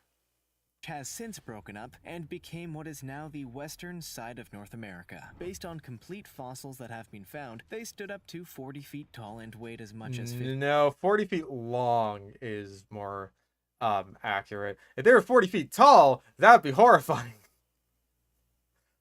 I want to say they were around giraffe height at the hip, I would say. So probably more like 15 feet tallish. 40 feet long. 15 tons. They walked on two legs and had huge heads, so much so that they needed large tails to help balance properly. They had short but powerful arms, with toe-clawed fingers. And even though they weren't necessarily the largest of dinosaurs of their kind, they... What do you mean large? Hold the fuck up. That's just straight up wrong. I think that's wrong no matter how you slice it. T-Rex was like the largest theropod weight-wise. It was absolutely the largest of the Tyrannosaurs. It was the largest of the Coelurosaurs. You're just straight up wrong about that. Yeah. What do those tiny hands do? There's been speculation.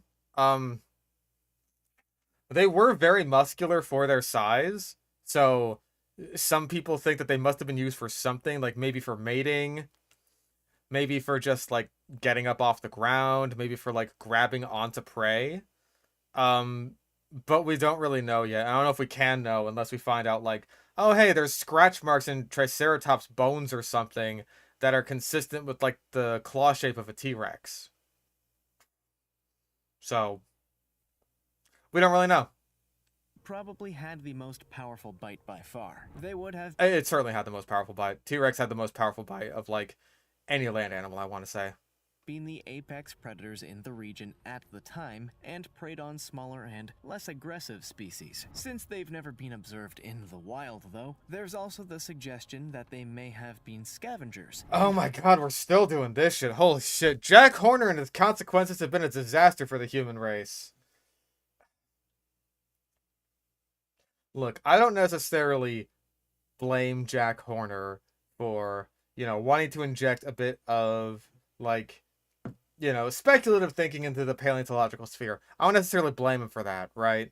But when it has these long-lasting consequences where people decades later are still saying, like, the T-Rex was a scavenger thing, then you gotta realize you might be doing a bit more harm than good.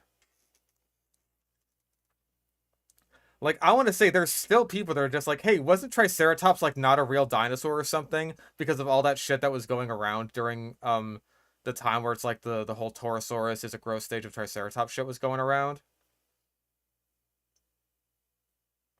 yeah, Giganotosaurus has a weaker bite force than T-Rex. That's not really a dig against Giganotosaurus.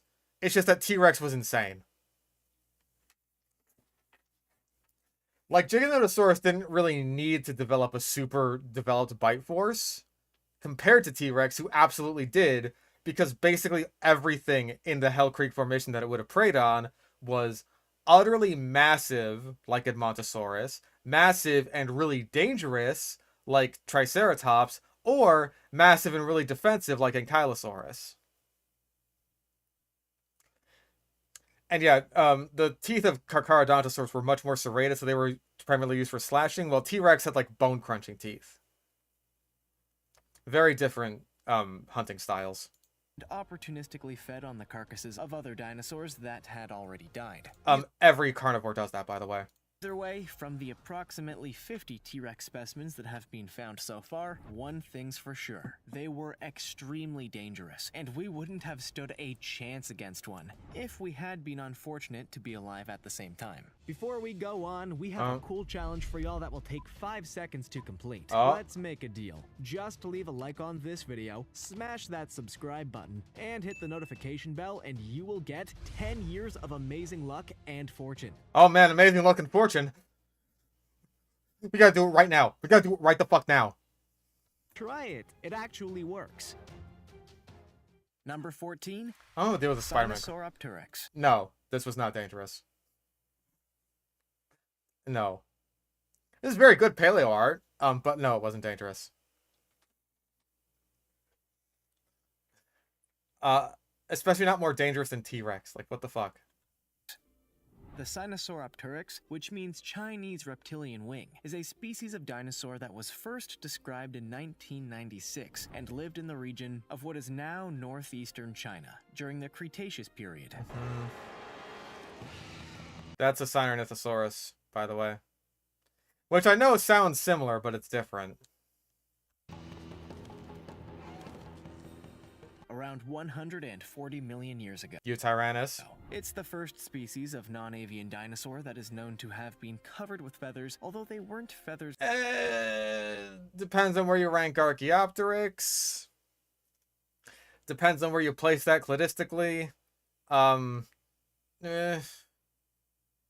Like we know from birds in modern times, but were instead filament-like structures that gave them a level of temperature regulation. They had strangely small arms and very long tails, and, based on limited specimens that have been found, were 3.5 feet long and weighed around 1.5 pounds. Why do you keep showing unrelated dinosaurs? They were carnivores, and since specimens have been found with the remnants of lizards and mammals in their guts, they would certainly have attacked and eaten anything of a similar size. Interestingly, there's including not us. Also evidence that they ate venomous animals too, so they may have even had a natural immunity to certain toxins. I have never heard of anything like this before. I think this is conflating, I'm assuming that this is an AI thing. I'm assuming that the AI is conflating, the supposed venomous bite of Sinornithosaurus with Sinosauropteryx's gut contents. So, very strange. I have no idea what it's talking about there. Sinosauropteryx are... Because, like, as far as I know, like, venomous snakes hadn't evolved until, like, after the dinosaurs died out. So, I have no idea what it would be talking about there in reference to, like, it eating venomous things.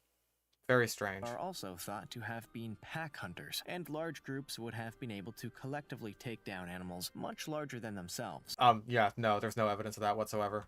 And as a group, were one of the most dangerous animals to have ever lived. No, they weren't. Number 13, Liopleurodon. I picked a dinosaur list to get away from the things that aren't dinosaurs, you motherfucker. I should have expected it. I should have known it was coming.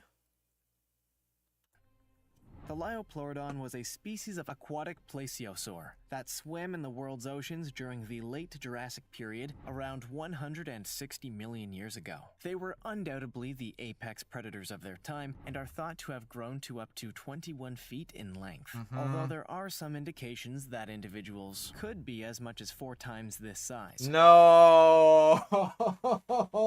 We're still doing the Walking with Dinosaurs Liopleurodon. We're still doing it. Also, we're only showing photos or showing footage of long-necked plesiosaurs. Because the AI said, oh yeah, these were plesiosaurs, which is true, but they're also, you know, short-necked pliosaurs, which is an important distinction. We do this every fucking time. They are believed to have usually weighed around 2.5 tons and were essentially twice the size of a great white shark. No, weight-wise maybe. Lengthwise, no. Researchers first became aware of the species in 1873, when 3 teeth were found, and it was based on the... Yeah, good old Liopleurodon is a tooth taxa. Luckily, it was given a neotype fairly recently that makes giving it diagnostic traits a lot easier. So, it's not a Troodon or Ostafricosaurus situation anymore, where it's literally just known from teeth. These that the name was given, which means smooth-sided teeth. Further discoveries have shown them to have a row of razor-sharp teeth, however, each of which were 3 inches long, and would have meant that these fierce carnivores would have made light work of anything in the ocean. So much so, they wouldn't have thought twice about attacking anything that was bigger, even though they probably, usually, targeted medium-sized fish and... What do you mean bigger? What was bigger besides, like, Leedsichthyes? At least in their area. With the long neck, short neck thing, an actual genetic split or a mixed morphological one like frogs and toads? I want to say it was a genetic one. I have no idea. I'm unfortunately not an actual paleontologist, so I can't tell you how paleontologists determine genetic variation in something like that. But I want to say it was like a genetic split. Like, these are 2 different families, basically. Or they're 2 different clades. I just say clade when you don't know what exact one you're talking about. And crustaceans. Number 12, Ankylosaurus. The chances are that you've heard of an Ankylosaurus, as they were the dinosaurs that were covered in armor plating and had a huge club on the end of their tails. This is why you have heard of them. It's one of those weird AI sentences. They lived during the end of the Cretaceous period between 68 and 66 million years ago, and their remains have been found across North America. Surprisingly, for such a well-known species,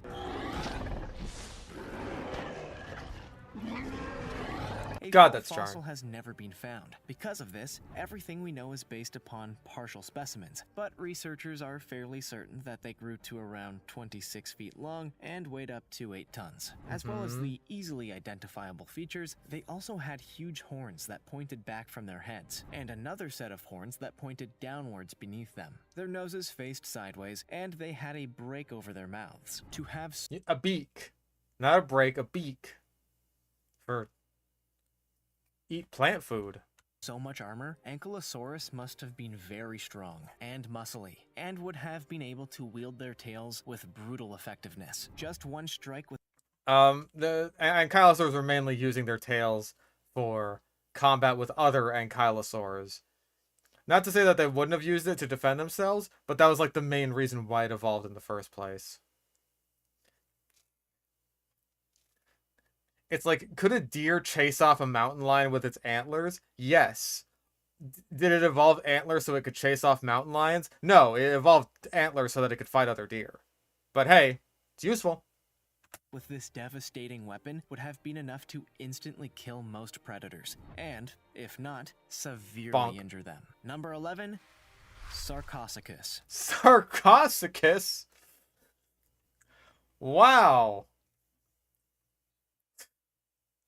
That reminds me of a friend of mine and his pronunciation of certain Pokemon. Everyone knows our good friend Ludicolo, the Mirror Bee special. What do you think of Ludicolo? That's how I feel about Sarcosuchus right now. That's the Ludicolo. The Sarcosuchus, which means flesh crocodile, was an early ancestor of today's crocodiles that lived during the early Cretaceous period around 120 million years ago. It was one of the largest crocodilians to ever walk the planet. Oh, why is there a car there? Is this And could grow primeval? to more than 30 feet long and weigh as much as 3.5 tons. Two species have been found, one that lived in modern-day Brazil, and the other whose remains have been found across Africa. It was only by the year 2000 that enough specimens had been found to fully describe them, and they had some noticeable differences. What do you mean fully describe them? Do you just mean that, like, the Brazil specimen hadn't been described until 2000? Because, like, I can believe that. Hold on. We gotta look up Sarcosuchus.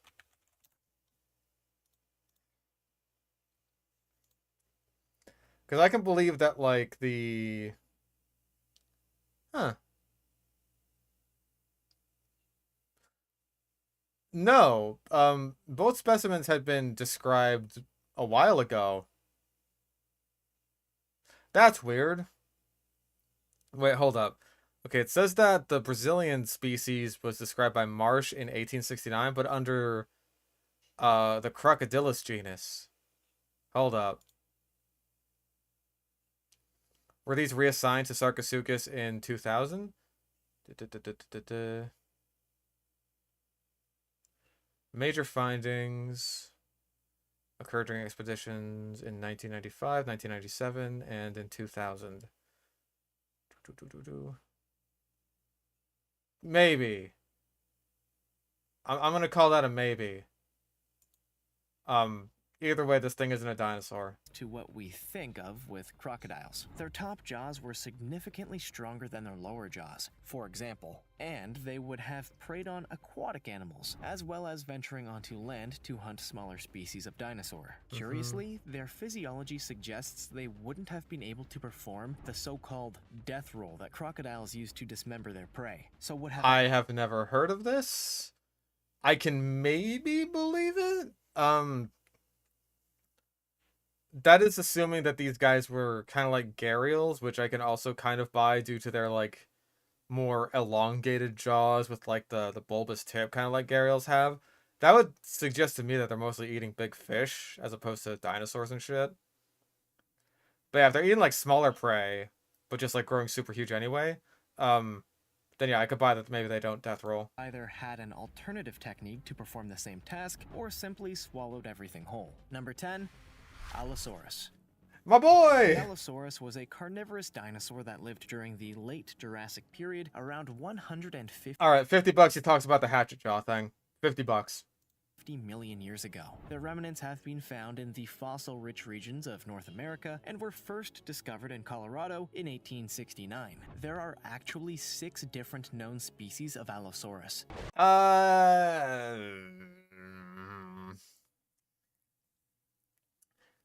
There's definitely 3. There is Allosaurus fragilis, which is the type species. There is Allosaurus jimadensi, and there's Allosaurus europaeus. If you believe in the large contentious Allosauroid of the Morrison Formation as a species, then there is also Allosaurus annax. I will be deep in the cold ground before I recognize Allosaurus annax. That will always be Saurophagonax to me. I'm sorry. It's just a cooler name. I don't care.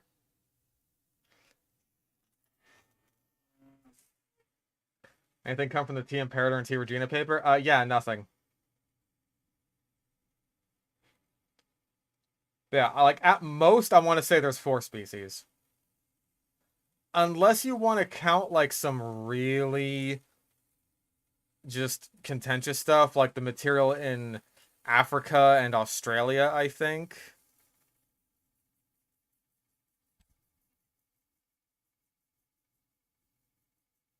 Okay, I just want to make sure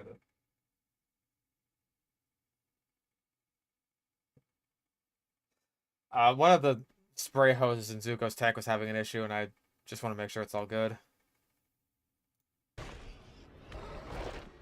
Also, neither of these are Allosaurus.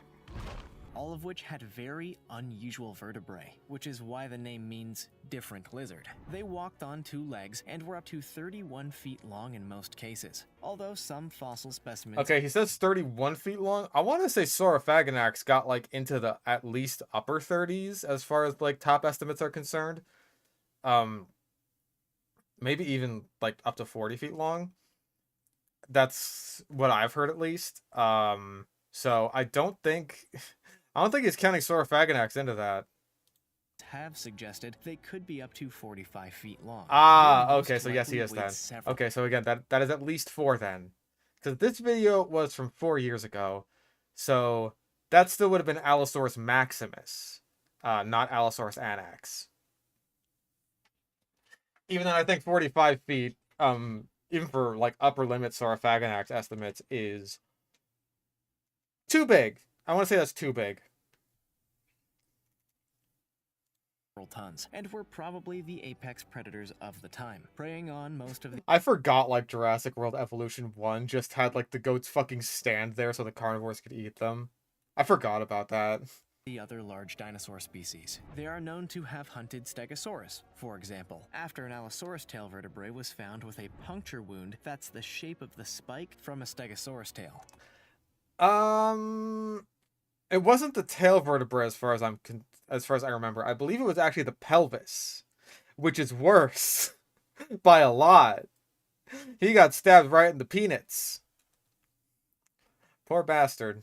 There have also been some examples of 2 specimens being found very close to each other, which has led researchers to suspect they may have been pack hunters. Not...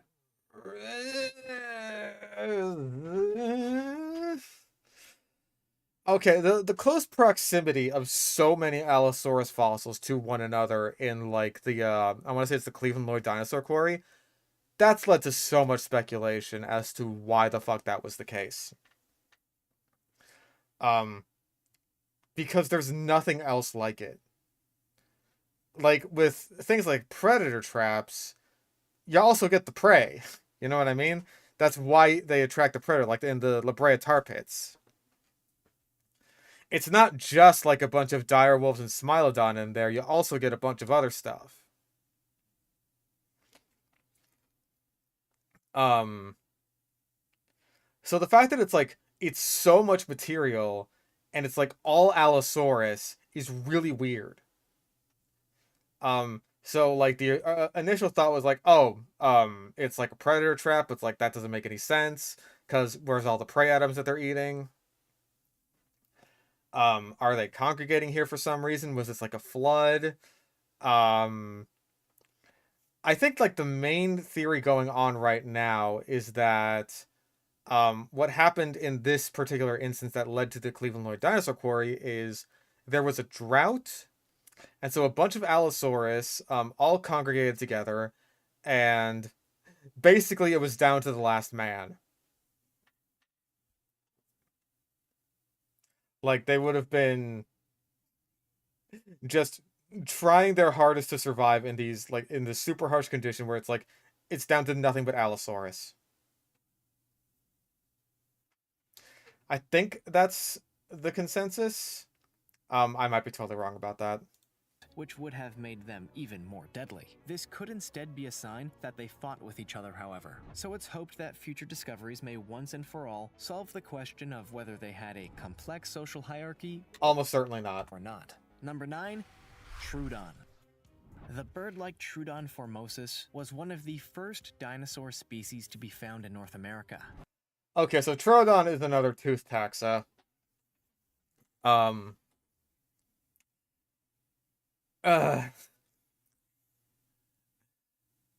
It's very contentious.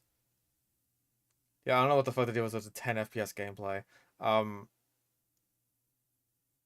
God, my brain is shutting down right now. I don't know if Troodon's gonna get like sort of a Neo-type situation, or if eventually it's just gonna be absorbed into shit like Stenonychosaurus or Pectinodon or shit like that. I have no idea.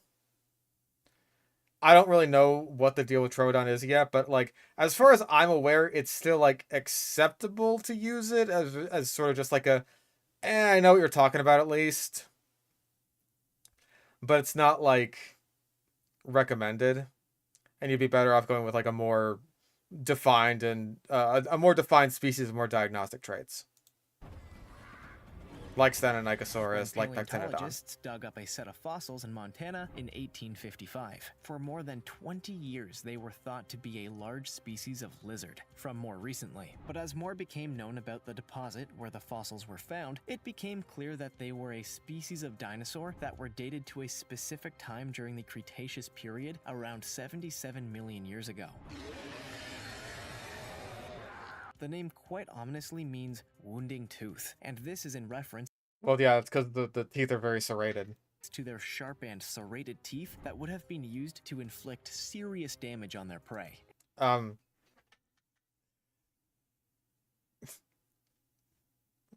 Yeah, like, again, it's a Liopleurodon situation where it's like, fuck, all we know is the teeth.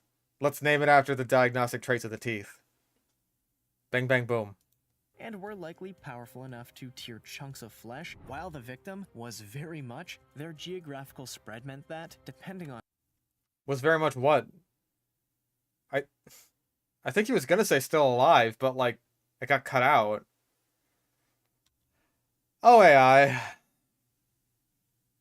Never change. Except please do.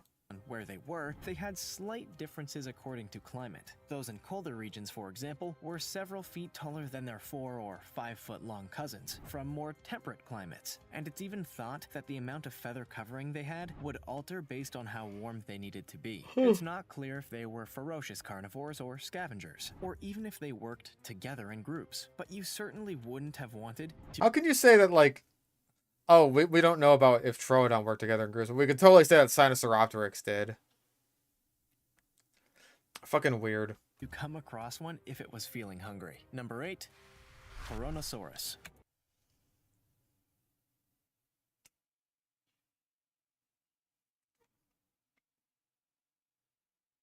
I'm not even surprised anymore. I'm not. Just, fuck it, we've already had one Pliosaur, let's just get another. We're gonna have Predator X soon.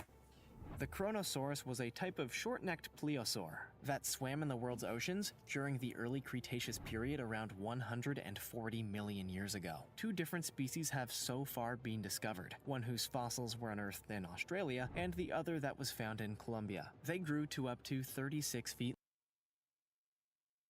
I think I've heard of that? Fuck it. Hold on.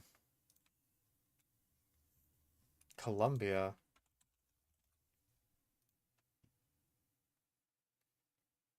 Oh, okay, it was reassigned, I think. No, wait, that's also Queensland. Okay, so he's just wrong. No, okay, hold on. It hasn't been described yet, I don't think. Oh, wait, no, yes, it has. Okay, so yeah, it's... I don't know how to pronounce that. Monkira? Monkirasaurus? So it was assigned to Kronosaurus for a while, but then that changed in 2021 by looks of things. This video was 4 years ago. Okay, so yeah, this was in 2020, so that was before. So that's outdated, but we'll give it points. They tried. Long and are believed to be one of the largest plesiosaurs ever. Mosasaurus. The name means Lizard of Kronos, in reference to the leader of the Greek Titans. They had long heads and a large rigid body. Their 4 flippers were how they swam through the water. And they had sharp conical teeth for tearing into flesh. Most specimens had teeth that Conical teeth aren't really good for tearing into flesh. They're more good for gripping onto things, which is like really useful for aquatic animals. That's one of the main ways that you can tell, like, just by looking at the teeth of something, like, hey, like, what was this thing eating? If they are conical, then it probably was eating things like fish and squid and stuff like that. Or up to 3 inches long, but some examples have been found that are a terrifying 12 inches long. They probably weighed anything up to... Pardon? 12-inch long teeth. That's like T-Rex sized.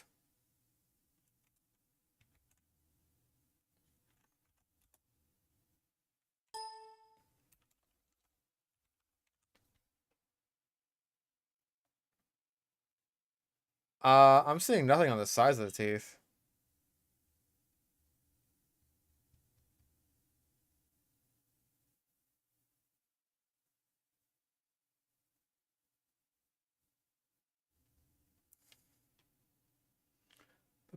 But yeah, I see nothing on the size of the teeth.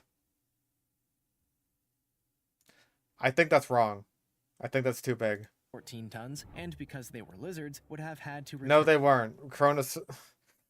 Plesiosaurs, and by extension pliosaurs, were not lizards. I understand, Mr. AI, that you got confused there when you said that, like, oh, the name of this dinosaur... Fuck, no, I'm doing it. The name of this reptile means lizard of Kronos. I understand you got confused, and that made you think it literally was a lizard. It's not. Saurus is just, like... It could more accurately be translated to reptile.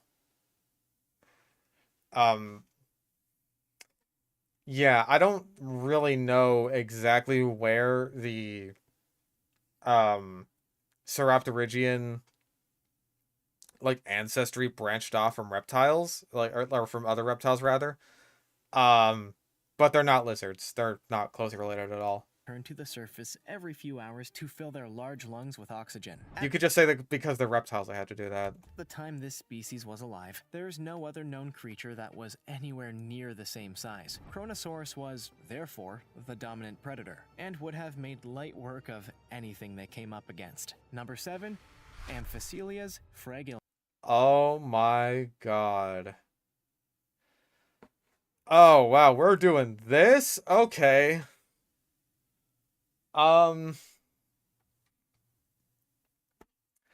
Fuck, which one is this called now? Hold up.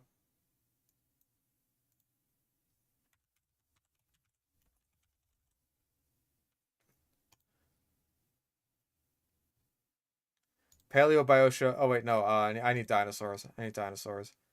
Sauropods. There we go.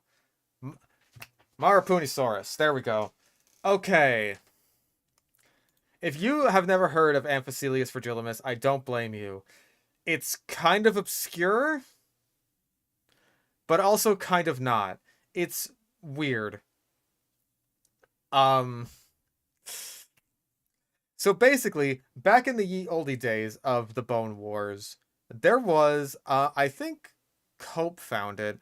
Cope, I'm pretty sure anyway, found this giant, enormous fucking vertebrae. Fucking enormous. And when scaled up, like to the size of a diplodocid sauropod, this would have been the biggest animal that ever lived easily. Like 200 feet long. Like bigger than a blue whale by a lot. But that vertebrae fucking vanished into thin air off the face of the earth and was never seen again. Hasn't been seen since. It definitely existed. And he drew like a very detailed illustration of it, but it's gone. Where'd it go? Who knows? And so it was just this constant mystery for so fucking long. That this, like, what easily could have been the biggest animal that ever existed, it's known from one bone, and that bone doesn't exist anymore, and there's no way to study it. I think that some... Pardon me. Some reevaluations were done on Amphicelius, the genus of sauropods, because there are, I want to say, 2 species of Amphicelius. Amphicelius, as we know it, is a diplodocid sauropod. That has stuck. But Amphicelius fragilis, which is the lost specimen, has been reclassified as I want to say this right, a Rabakisaurid, which is sort of similar to the Plodikids, but they are definitely like distinct, right? They're not quite as long, I want to say. So this still would have been a massive animal, right? But not like 200 feet long. You can see that like the neck here. Oh wait, no, you can't see that actually. Hold up. Oh. You can see that the neck is like a bit shorter than it would be on a Diplodocid, right? I mean, maybe you can see that, but you take my word for it. Take my word for it, it's shorter. So, this wouldn't have been like a 200-foot long animal. But it's a very interesting footnote in the story of paleontology.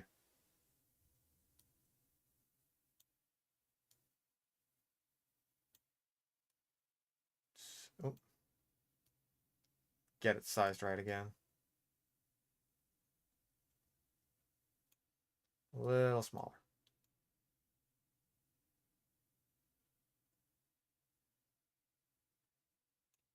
There we go.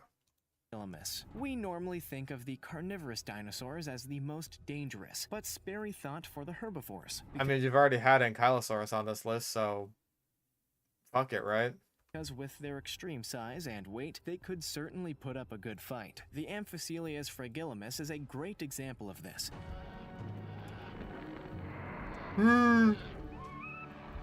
As they were a leaf-eating species that lived around 150 million years ago during the late Jurassic period. Found in what is now known as North America, they were related to the more well-known Diplodocus, and were a... No, they weren't. Hold on, where was the Maripunisaurus research done?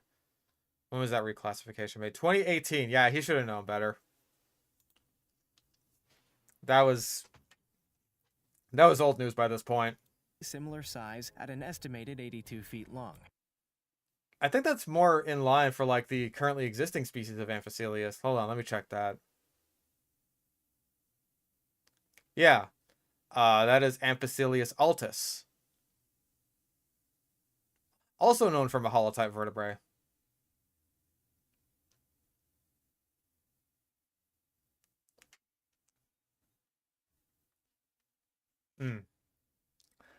So yeah.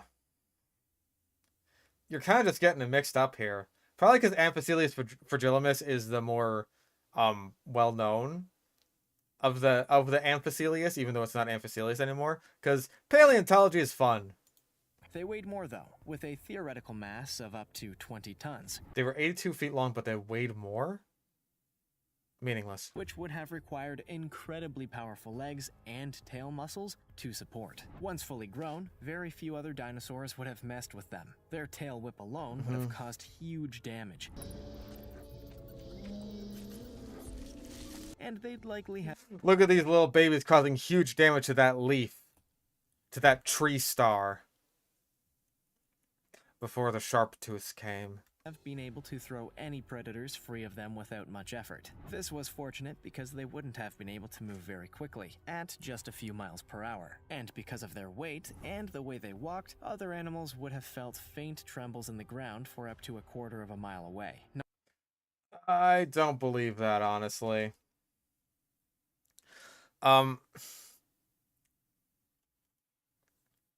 Like, if you've ever been to the zoo before, you can't exactly feel the elephants as they're walking, and, like, they're right next to you. You know what I mean? Number 6, Velociraptor. Oh, boy. Probably one of the most renowned dinosaurs of the time, Velociraptors were a pack-hunting species that... Probably not. Listen, we can say that Deinonychus was a pack hunter because we find bones of Deinonychus in groups in association with dead Tyrannosaurus. Can't say the same thing about Velociraptor. That, when working together, could have felled virtually any large dinosaur. No, they couldn't have. That's ridiculous. That's like saying a group of turkeys working together can take on an elephant. They can't. Don't be stupid. lived during the later stages of the Cretaceous period, around 73 million years ago, and there are actually 2 distinct species that we know of, both of which have been found in China and Mongolia. I think it's mostly just Mongolia. I believe he's right about the 2 different species, because there's Mongoliensis and another one whose name escapes me. I'm going to look it up.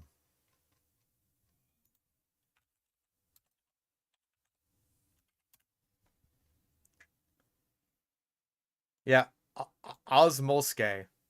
Pardon me for not remembering that one immediately, off the top of my head. This means they wouldn't have ever come face to face with a T-Rex, for example. And they were very different from how they're portrayed in movies. Velociraptors were more like the size of a turkey, and would have been no more than 4 feet tall. Fossil evidence now suggests that they were feathered, and they probably weighed no more than 30 pounds. Despite their size, they were fast. So let's show all this unfeathered Velociraptor stuff. Had a powerful bite. They had extremely sharp serrated teeth that were curved to allow them to bite into something and hold on tight. They also had hands with 3 sharp claws, and it's thought that they would have dug into their prey with their teeth and slashed away with their claws. Not really. So the claws of dromaeosaurs would have been more like hooks for gripping onto prey, while the teeth would have been used for slashing. So you pretty much got that completely backwards.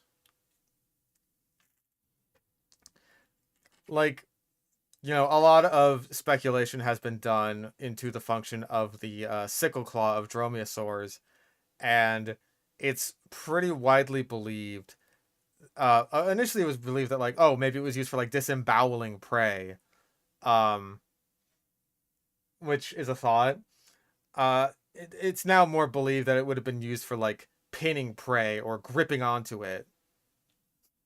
Or they're like flies and they taste with their feet. So, yeah, I pretty much just got that backwards. The Fighting Dinosaurs fossil that shows the Velociraptor locked in combat with the Protoceratops does show the Velociraptor with the killing claw sort of in the throat of the Protoceratops. So that, like, maybe it was going for, like, an artery or something. It's difficult to tell. Maybe it was just like, Jesus fucking Christ, get off of me. Get off my fucking arm. You know, it's just trying to, like, kick it away. Like, get the fuck up.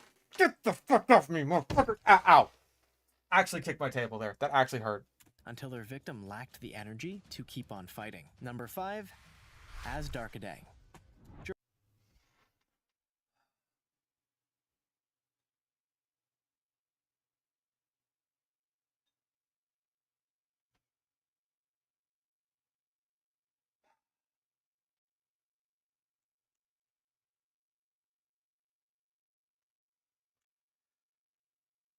Just the kind of tired that sleep can't fix. I'm on my villain arc now, bros. We're doing the Forest Rockidae shit again, but now it's just all Asdarchids. I hope that at least means we're not going to see Quetzalcoatlus and Hatzegopteryx on the same list.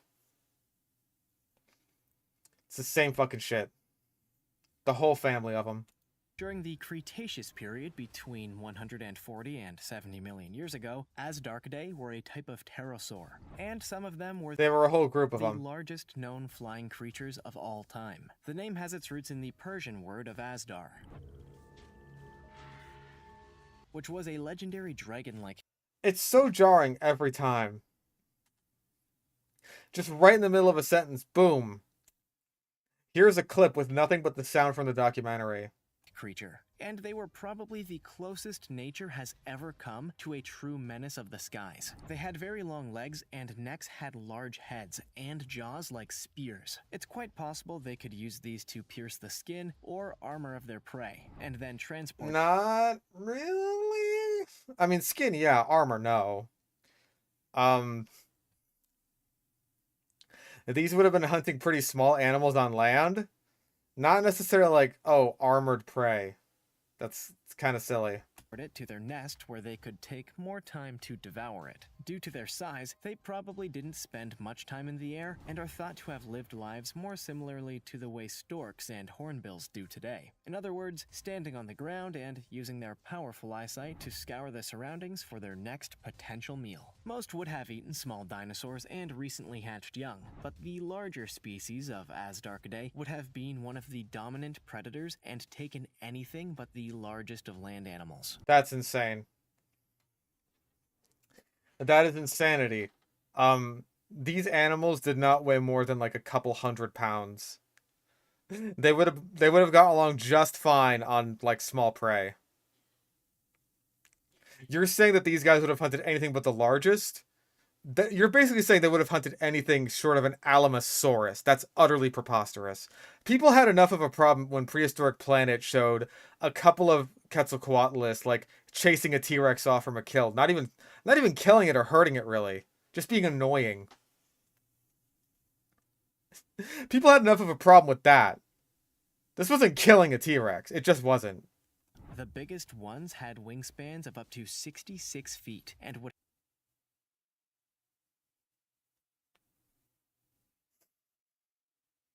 How big? I want to say these guys wouldn't have cracked like 40 feet.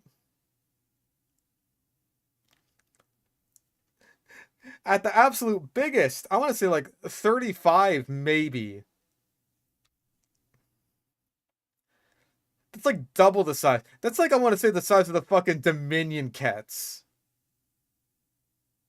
Utter preposterous insanity.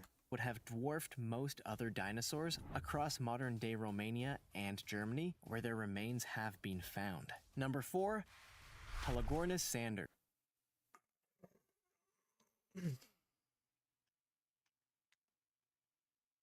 Counts. It counts. Only one specimen of Pelagornis sanders has ever been found, but based on its fossil, it was the second largest bird to have ever lived. With a wingspan of up to 24 feet, it was twice the size of the largest birds that are around today. But there's a lot that researchers are yet to understand about this species. They lived during the Oligocene period around 25 million years ago, and appear to have weighed as much as 80 pounds, which means it's not entirely clear how they were able to fly. We're doing this shit again? We're really doing this shit? Bro, it's a bird. It flew. What is it? A bird? Is it not a penguin or a ratite? Guess what? It's probably gonna fly.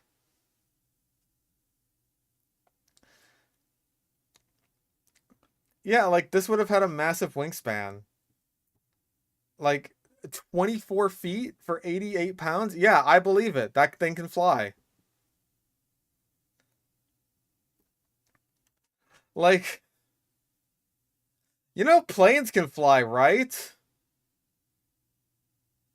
Those weigh a lot. And unless they're made by Boeing, they're pretty good at it. Fucking... Because this would make them too heavy to lift into the air under our current understanding of the way flight in nature works. How? Explain. They had what are known as pseudo-teeth on their bills, which are particularly effective at piercing and holding onto slippery prey, so most likely lived on a diet made up of entirely fish. Pelagornis sanders would have been an awesome creature to see in flight, and undoubtedly ruled the skies. Quite why they died out, and why no birds of this size are alive today, is not yet clear, but it's hoped future discoveries of the species may help to understand the mystery. Number 3, Pterodactylus antiquus.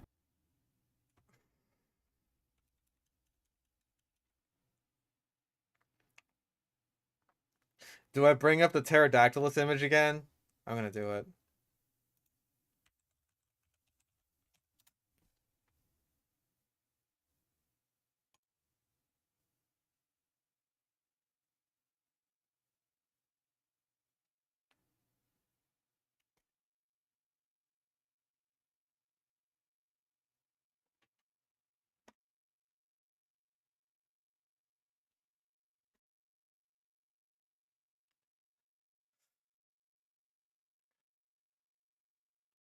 if you're gonna fucking... If you're gonna cheat and put pterosaurs on your fucking dinosaur list, sure, as dark as whatever. Why this? Why this? Why? Why? I want to say like half the things on this list have not been dinosaurs. Like what? T-Rex. Okay, one, two, three, 4, 5. I mean, oh, Pelagornis kind of counts. 6. Jesus Christ, dude. With a name that means winged finger, the Pterodactylus antiquus may not immediately strike fear into your mind. And even though they were fairly small pterosaurs, they would have been a force to reckon with in large groups. They lived during the... Oh my god, you were right. In a big group. You're getting swarmed by them.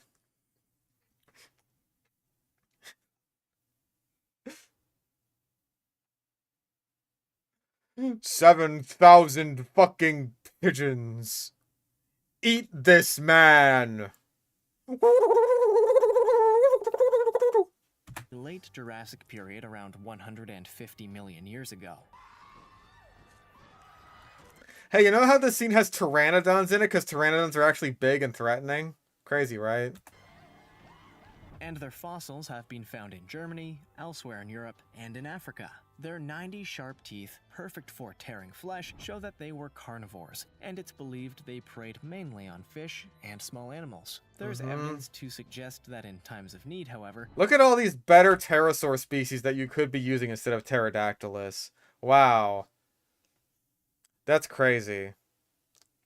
Ananguera, 15-foot wingspan. That's 5 times bigger! However, they would group up in flocks and take on much larger dinosaurs, with some remnants of bigger specimens have been found with Pterodactylus antiquus beak marks in their bones. Where? Can I get a source on this? Please? No? They had a wingspan of between 3 and 4 feet, and claws on their feet that were several inches long. There was a crest on their beaks, made from soft tissue, that probably served as a function in mating rituals. And unusually, it's thought that they could be nocturnal or diurnal, depending on when the food in the region was most plentiful.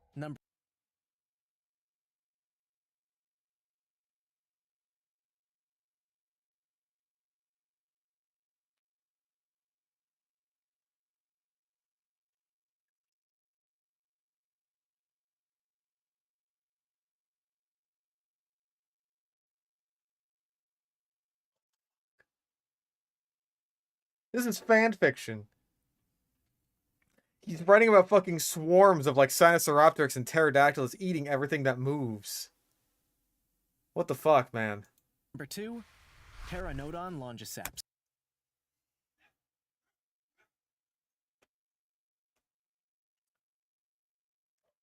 This guy has an irrational fear of pterosaurs, man. Also, Pteranodon. That's how I pronounce it as like a joke. I don't know what the dogs are barking at. Dude. The Pteranodon longiceps was, for many decades, the largest known species of pterosaur after being first discovered in 1871 in Kansas. They had a wingspan of a whopping 20 feet and had a backward-pointing crest that formed the basis of what we usually think a flying dinosaur looks like.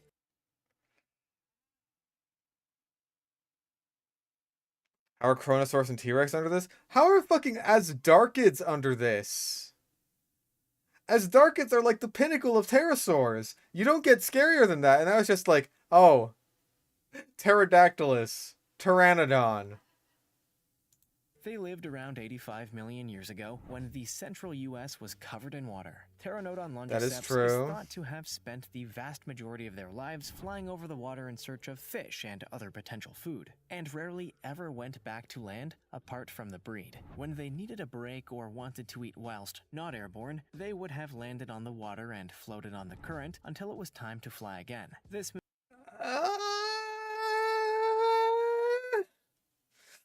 Okay, so a lot of speculation has been done on pterosaur behavior in regards to, like, how they eat fish, right? Because most of the pterosaurs that we find end up being coastal species because, hey, that's just where a lot of fossil material fossilizes really well. So it's kind of a preservation bias issue there. There's very few examples of, like, inland pterosaurs outside of, like, maybe Anuognathus or something.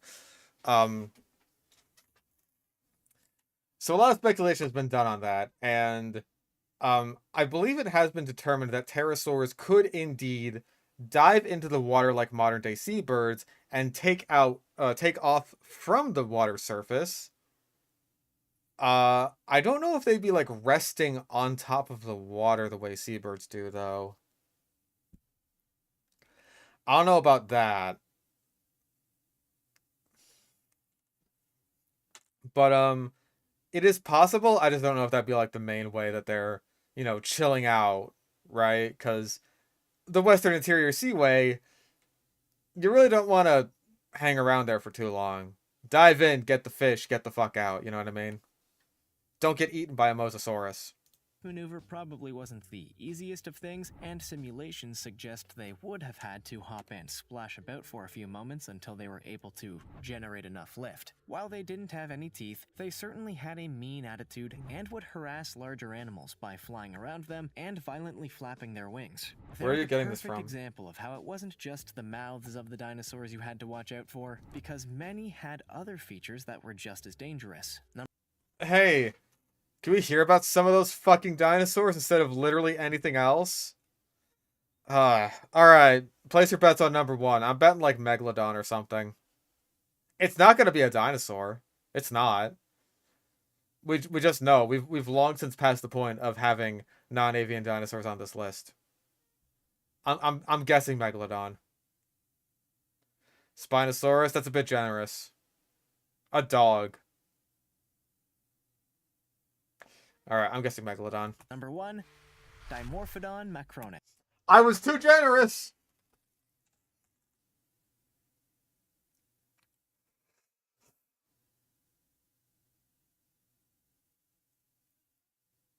It's another fucking pterosaur!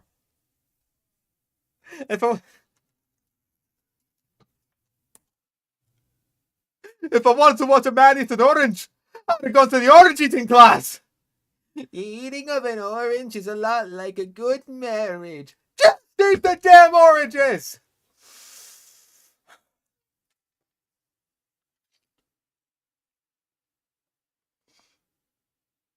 Finally, more pterosaurs. Just what this list needed. The Dimorphodon macronix was a species of pterosaur that lived across what is now Europe, and virtually all specimens of this species have been found in the so-called Jurassic coast of the UK.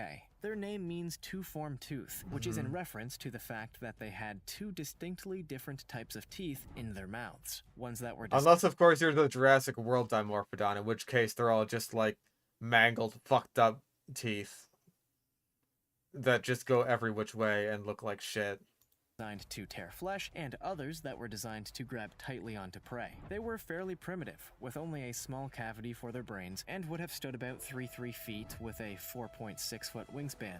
3 feet.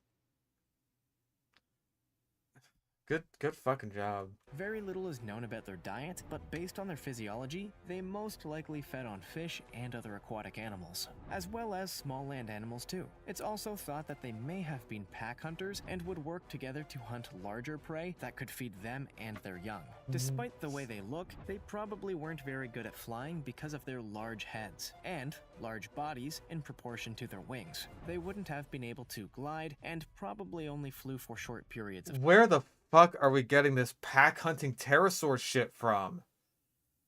Where is it coming from? This is the thing that is the most dangerous dinosaur in the world. This is 15 times more dangerous than T-Rex. Of time, or as quick means of escape if danger was close by. Which of these would you be most frightened of coming face to face with?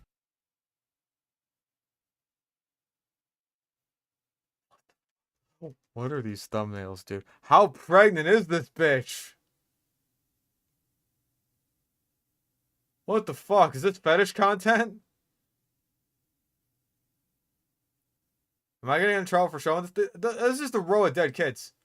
It's a pile. What the fuck? I don't want to show this anymore.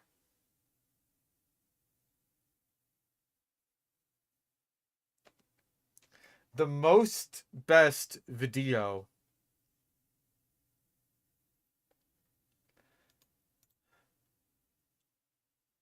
And also notice they use completely different dinosaurs to represent other dinosaurs. Oh, you haven't been around for as long as I have, kiddo. I've seen shit you wouldn't believe.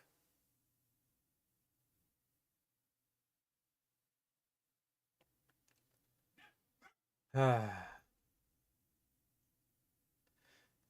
thought it was going to be educational, but it's just facts with random pictures. Facts is generous.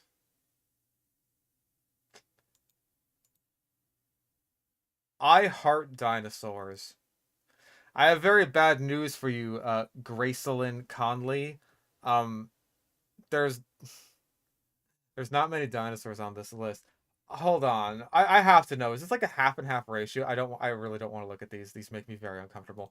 Okay, so we got like number 15 T-Rex. Uh-huh. Sinosauropteryx. Liopleurodon is immediately like, okay, 1. Kylosaurus. 2. Sarcosuchus or Sarcosuchus. Yep, Allosaurus. Troodon. Which, Troodon may or may not be a dinosaur depending on how you rank it. I'm going to be especially pedantic and an asshole and say that no, that doesn't count. Kronosaurus also doesn't count. Not a dinosaur. Amphicoelus fragilis is also no longer a valid genus. Not a dinosaur. Or rather, it's not a valid species. Velociraptor is indeed a dinosaur. Asdarkid. Nope. That's 6. Pelagornis is a non-avian dinosaur, so fuck you, I'm counting. Doesn't count. Pterodactylus. Doesn't count. And then we got Pteranodon and Dimorphodon. That is 10. That is 10 on a top 15 list that aren't dinosaurs. Even if you count Amphicoelus and Troodon, that's still over half.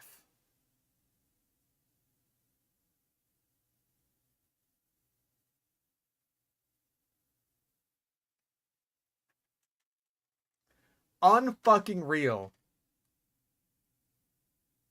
Oh my fucking god.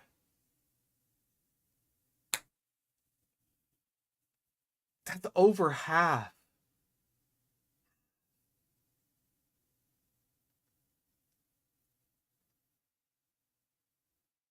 I wanted to go back to dinosaurs. I did. It's like, hey, dinosaurs are the things that I actually know about. Let's go back to that instead of like, oh, I don't know much about this prehistoric mammal. No. Instead, we'll just replace the list with nothing but sea reptiles and pterosaurs. And you're gonna like it. By God, you're gonna like it. I didn't like it.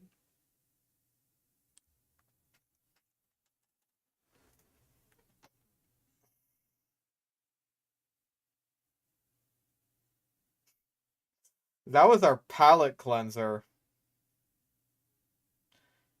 Oh dear God.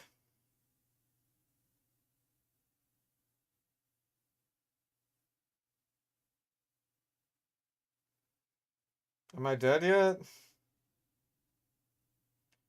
I hope so. Um,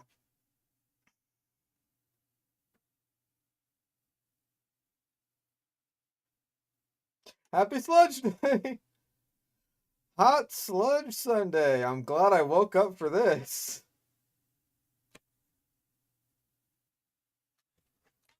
Yeah, hey, at least it wasn't animal abuse. We can all rest easy knowing that.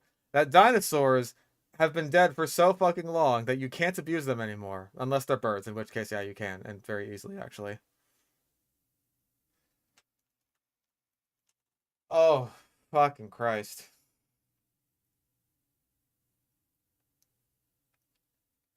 You know, it started with the T-Rex, and it's just like, okay, you know, this isn't horrible.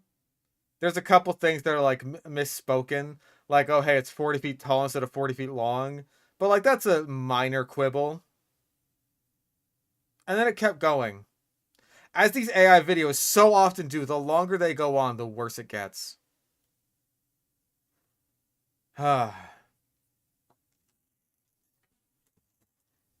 I am actually surprised, right, that we were able to get both of those videos done within, like, the 4-hour time frame that my streams usually get into. But, there's so much more to do and so much more to see. Maybe we could do, like, a little short one, a little tiny one, a little baby one. What's, like, a bite-sized one?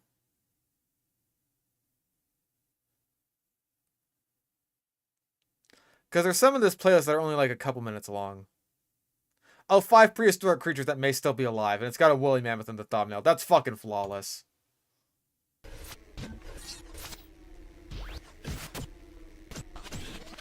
Mass extinctions, while rare, have happened before and may just happen again. They definitely will happen again. Like, yeah, duh, no shit. Most life couldn't push through whatever caused these events. Some lucky survivors managed to come out. Some lucky survivor. Is that fucking Ground Zero? Is that a Ground Zero picture? Is this 9/11? Uh-oh.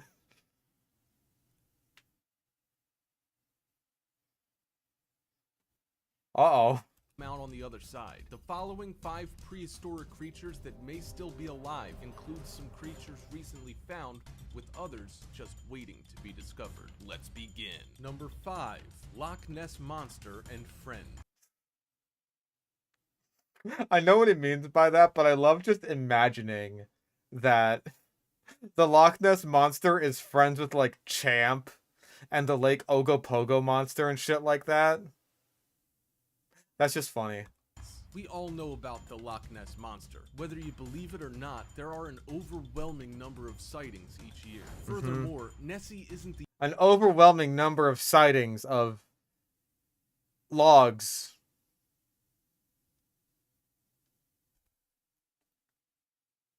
the only creature of its physical description, that of a plesiosaur, to be sighted in bodies of water all over the world. Some of these sightings have occurred half a world away and have been noted to go way back in human history. Sea creatures have taken over our imaginations and we have embraced them. With so many convincing and similar tales being told across the globe, the convincing stories of take my word for it. Oh gosh. I'll take my word for it, laddie. That is a big old monster in the loch.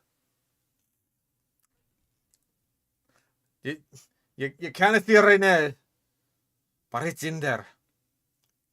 It's in there. I've seen it with my own eyes. that there actually is something prehistoric waiting to be discovered becomes far less ridiculous. Many creatures thought to be extinct have been found to be very much alive, so we're holding out that these plesiosaurs are simply experts at avoiding detection. Number 4, coelacanth. What do you mean? They may still be alive. They are.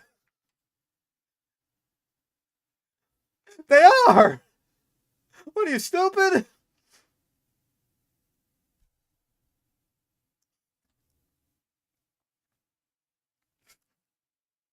Prehistoric animals that may still be alive. Number 4, the elephant. Have you ever seen an elephant before?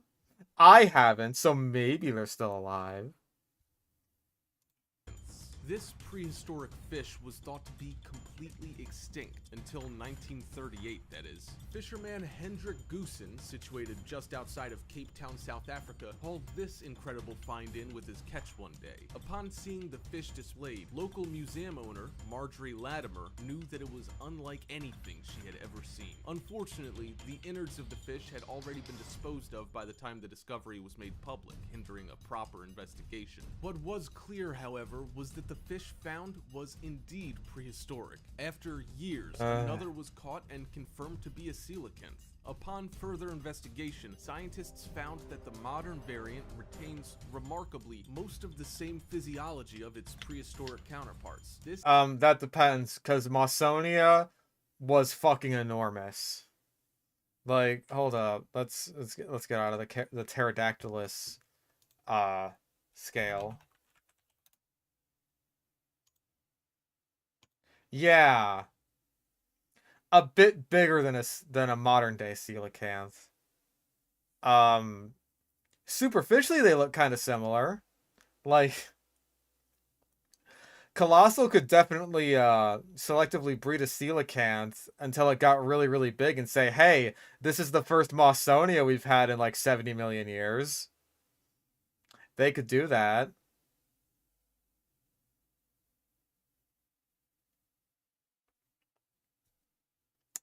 I wouldn't know anything about that, though. This makes the coelacanth an actual living fossil. Number 3, frilled sharks. The frilled shark is a deep water shark.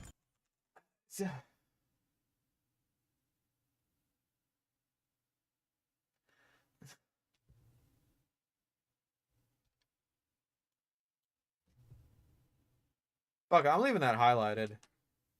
That seemingly thrives in cold, saltwater environments. These sharks have only rarely been seen alive, with most of the few specimens being caught and hauled in dead. Its terrifying teeth are suited for eating squid, and its huge mouth... I mean, yeah, they're hauled in dead because they're meant to live in the deep fucking ocean. Like, no shit, man. It's like the blobfish, it's the same thing. A differential pressure is a bitch. Allows it to swallow prey up to half its size. What makes this shark worthy of our list is that it still maintains a number of prehistoric characteristics. Bro, how long? This is 7 years ago. 7. This is 2017 era slop. Also, speaking of slop, I just scrolled down a little bit. Atari donated $10. Enjoying the sludge fish? No. How does it taste? I don't like it. What the fuck is this? What is this? I'm still alive, and it's like a little skeleton boy. It looks like a ghoul from Fallout. And there's just this kid standing next to it. It's like, I don't know how he got like that, dude. I don't know, man. He ate too much Halloween candy. It's what happens. You get a tummy ache. I don't know. I don't know what the deal is with this.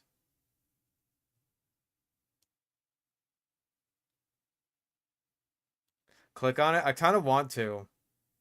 Maybe in a second. Remaining mostly unchanged in an evolutionary sense since the time of its prehistoric ancestors, just like the coelacanth. Its habitat being so far removed from people, not much is known about these sharks. But the fact that they're still around today gives much more weight to the assumption that the ocean is full of undiscovered prehistoric era creatures. Number 2, bacteria/viruses. Are you fucking for real?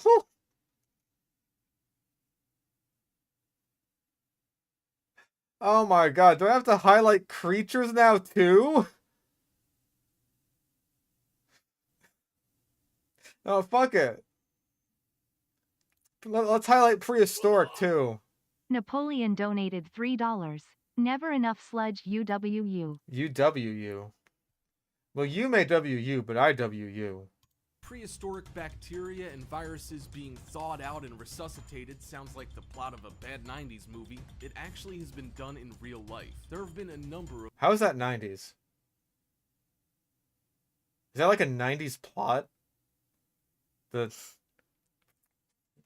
all the film critics were going back to all the movies in the 90s and they're just like, ugh, another prehistoric bacteria movie. What'll they think of next? Of reports of teams finding prehistoric and ancient viruses before bringing samples back for further testing. That's not too startling until we consider that malaria has potentially been around in one way, shape, or form for 100 million years. With everything back in prehistoric times seeming to be much larger, more resilient, and terrifying, we can only imagine what might happen if a team accidentally rediscovered a superpowered strain of an ancient and deadly virus. Okay, so malaria's been around for a while. So have we. The thing is about bacteria and viruses is that they evolve quickly.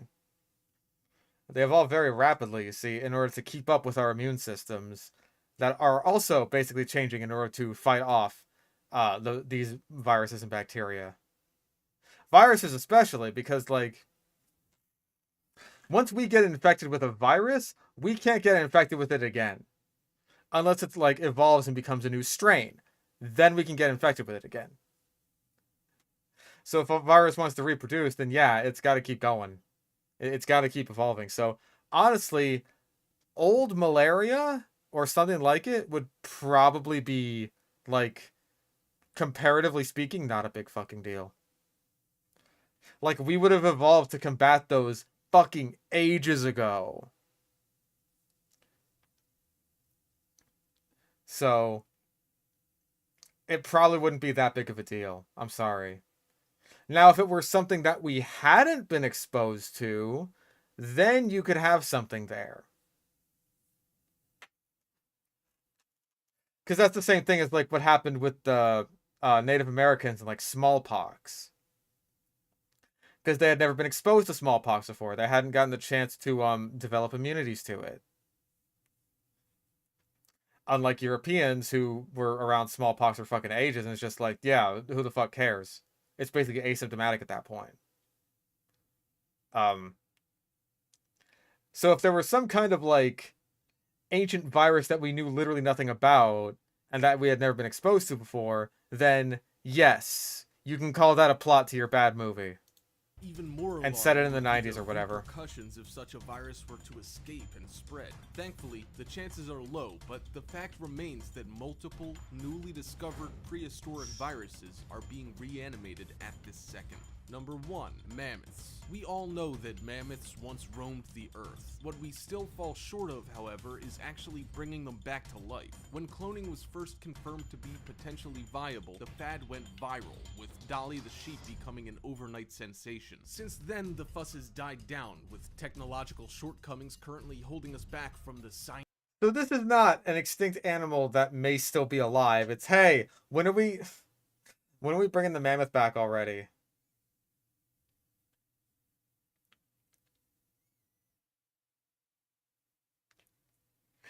Like, hey, we could bring them back. That's what all the pop science articles I read told me. When are we gonna do it? Huh? Huh? Science? Poke, poke, poke. Touch! Don't touch! Science fiction variety of cloning that we all love. Some scientists, however, are still hard at work to unlock these secrets with the intent of reanimating a woolly mammoth. While we're still a long way away from bringing a mammoth back to life, we're keeping our fingers crossed that science will one day be able to bring prehistoric creatures back to life. And there, you have 5 prehistoric creatures that may still be alive.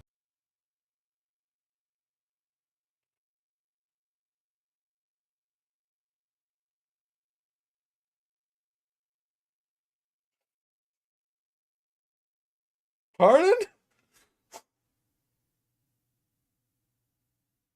Is this like WikiHow for sex? I don't think this person on the bottom is enjoying it. Look at that face. That's not a happy face. Is this WikiHow for rape? I don't like that. I don't like this at all. Bro, it does look like Jimmy Neutron. Yeah, they don't even look conscious. Is this WikiHow for date rape? That's fucked up. Okay, I have to know what the deal is with I'm Still Alive. Parents have some concerns of some. I have to know. I want to see the skeleton boy. Where's the skeleton boy?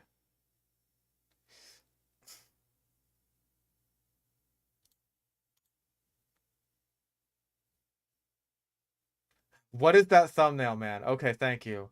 Hold up. I've seen like a lot of these.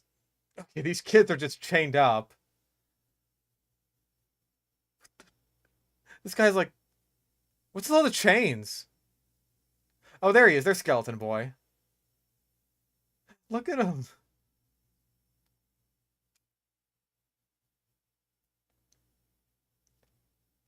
Look at the size of this fucking dog. Look how big it is.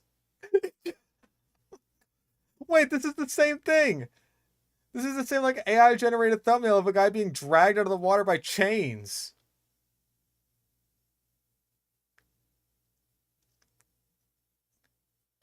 This guy's got his pants down and the girl's just sitting there like,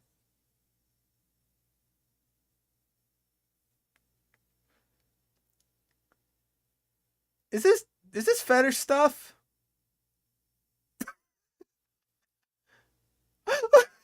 Okay, this one's my favorite. This one is my favorite. He's 12, retard! And then this guy's fucking face.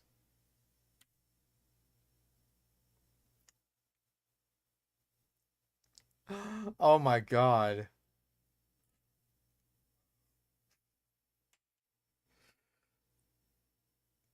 Oh. He called me Jew. We eat mommy.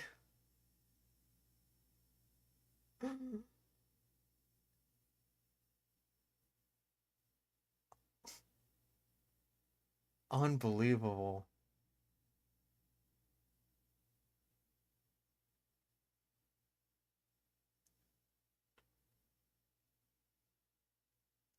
This kid's really happy about seeing her boobies.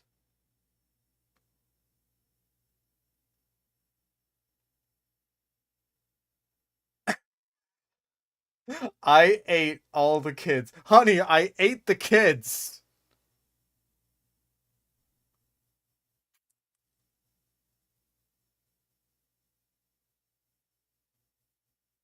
The fact that they keep using kids in all these fucking thumbnails is like, it feels very exploitative. Call me crazy.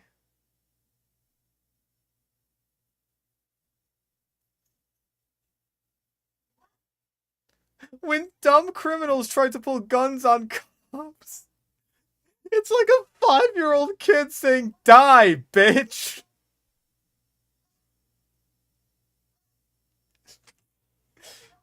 The cop isn't even holding a gun. She doesn't have anything.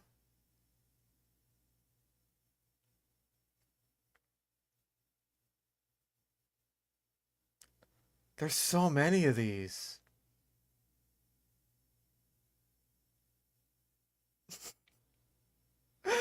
Dad wants me dead. Gary, there's a bomb strapped to my chest and it's gonna go off in 3 seconds unless you take a bath. Oh my fucking god.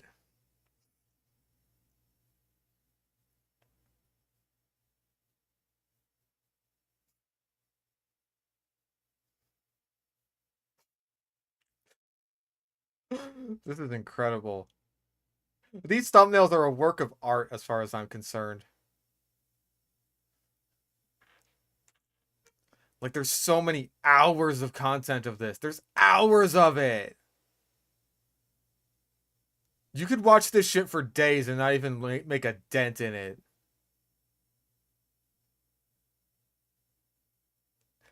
Get off me, monkeys. I still own 4 slaves. Me too. Okay, these seem almost normal. Mostly, except this one, because what the fuck is going on here? These seem like actual quotes, and then it's just like some clickbait garbage, top 20 list or something. And then they just do like body cam stuff. And then it's body cam stuff with like horrible AI generated thumbnails.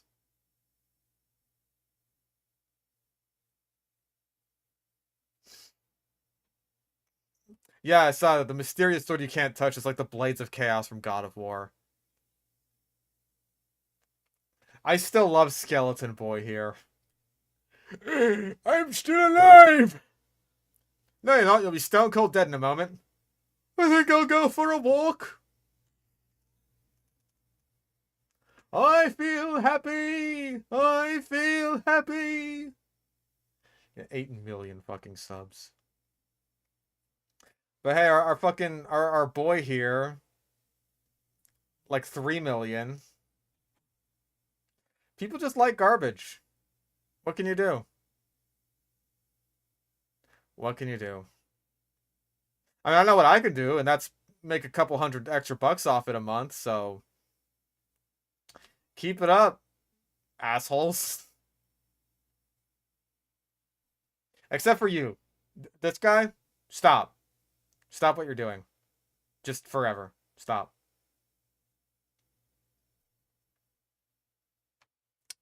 Just stop. Do anything else. Anything else with your time besides just abusing animals for money. I hope nothing but bad things happen to you. Just nothing but bad things. Genuinely go fuck yourself. Anyway, that's our sludge. I think we had a good sludge today. I think we sludged it up good. Oh.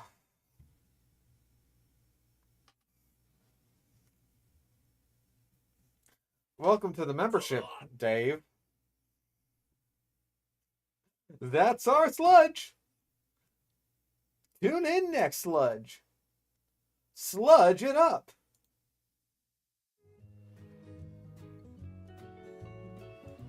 Oh my god, that was awful. I don't think we've ever spent so long on a single video in our entire lives. TF2 tomorrow? Maybe. We'll see how much I can actually stay awake tomorrow.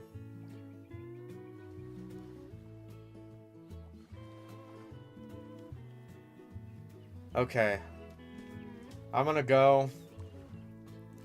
I have shit to do. Have a good one, everyone. I hope you enjoyed the sludge. I'm kind of tired that sleep can't fix though, so I'm gonna go. Have a good one.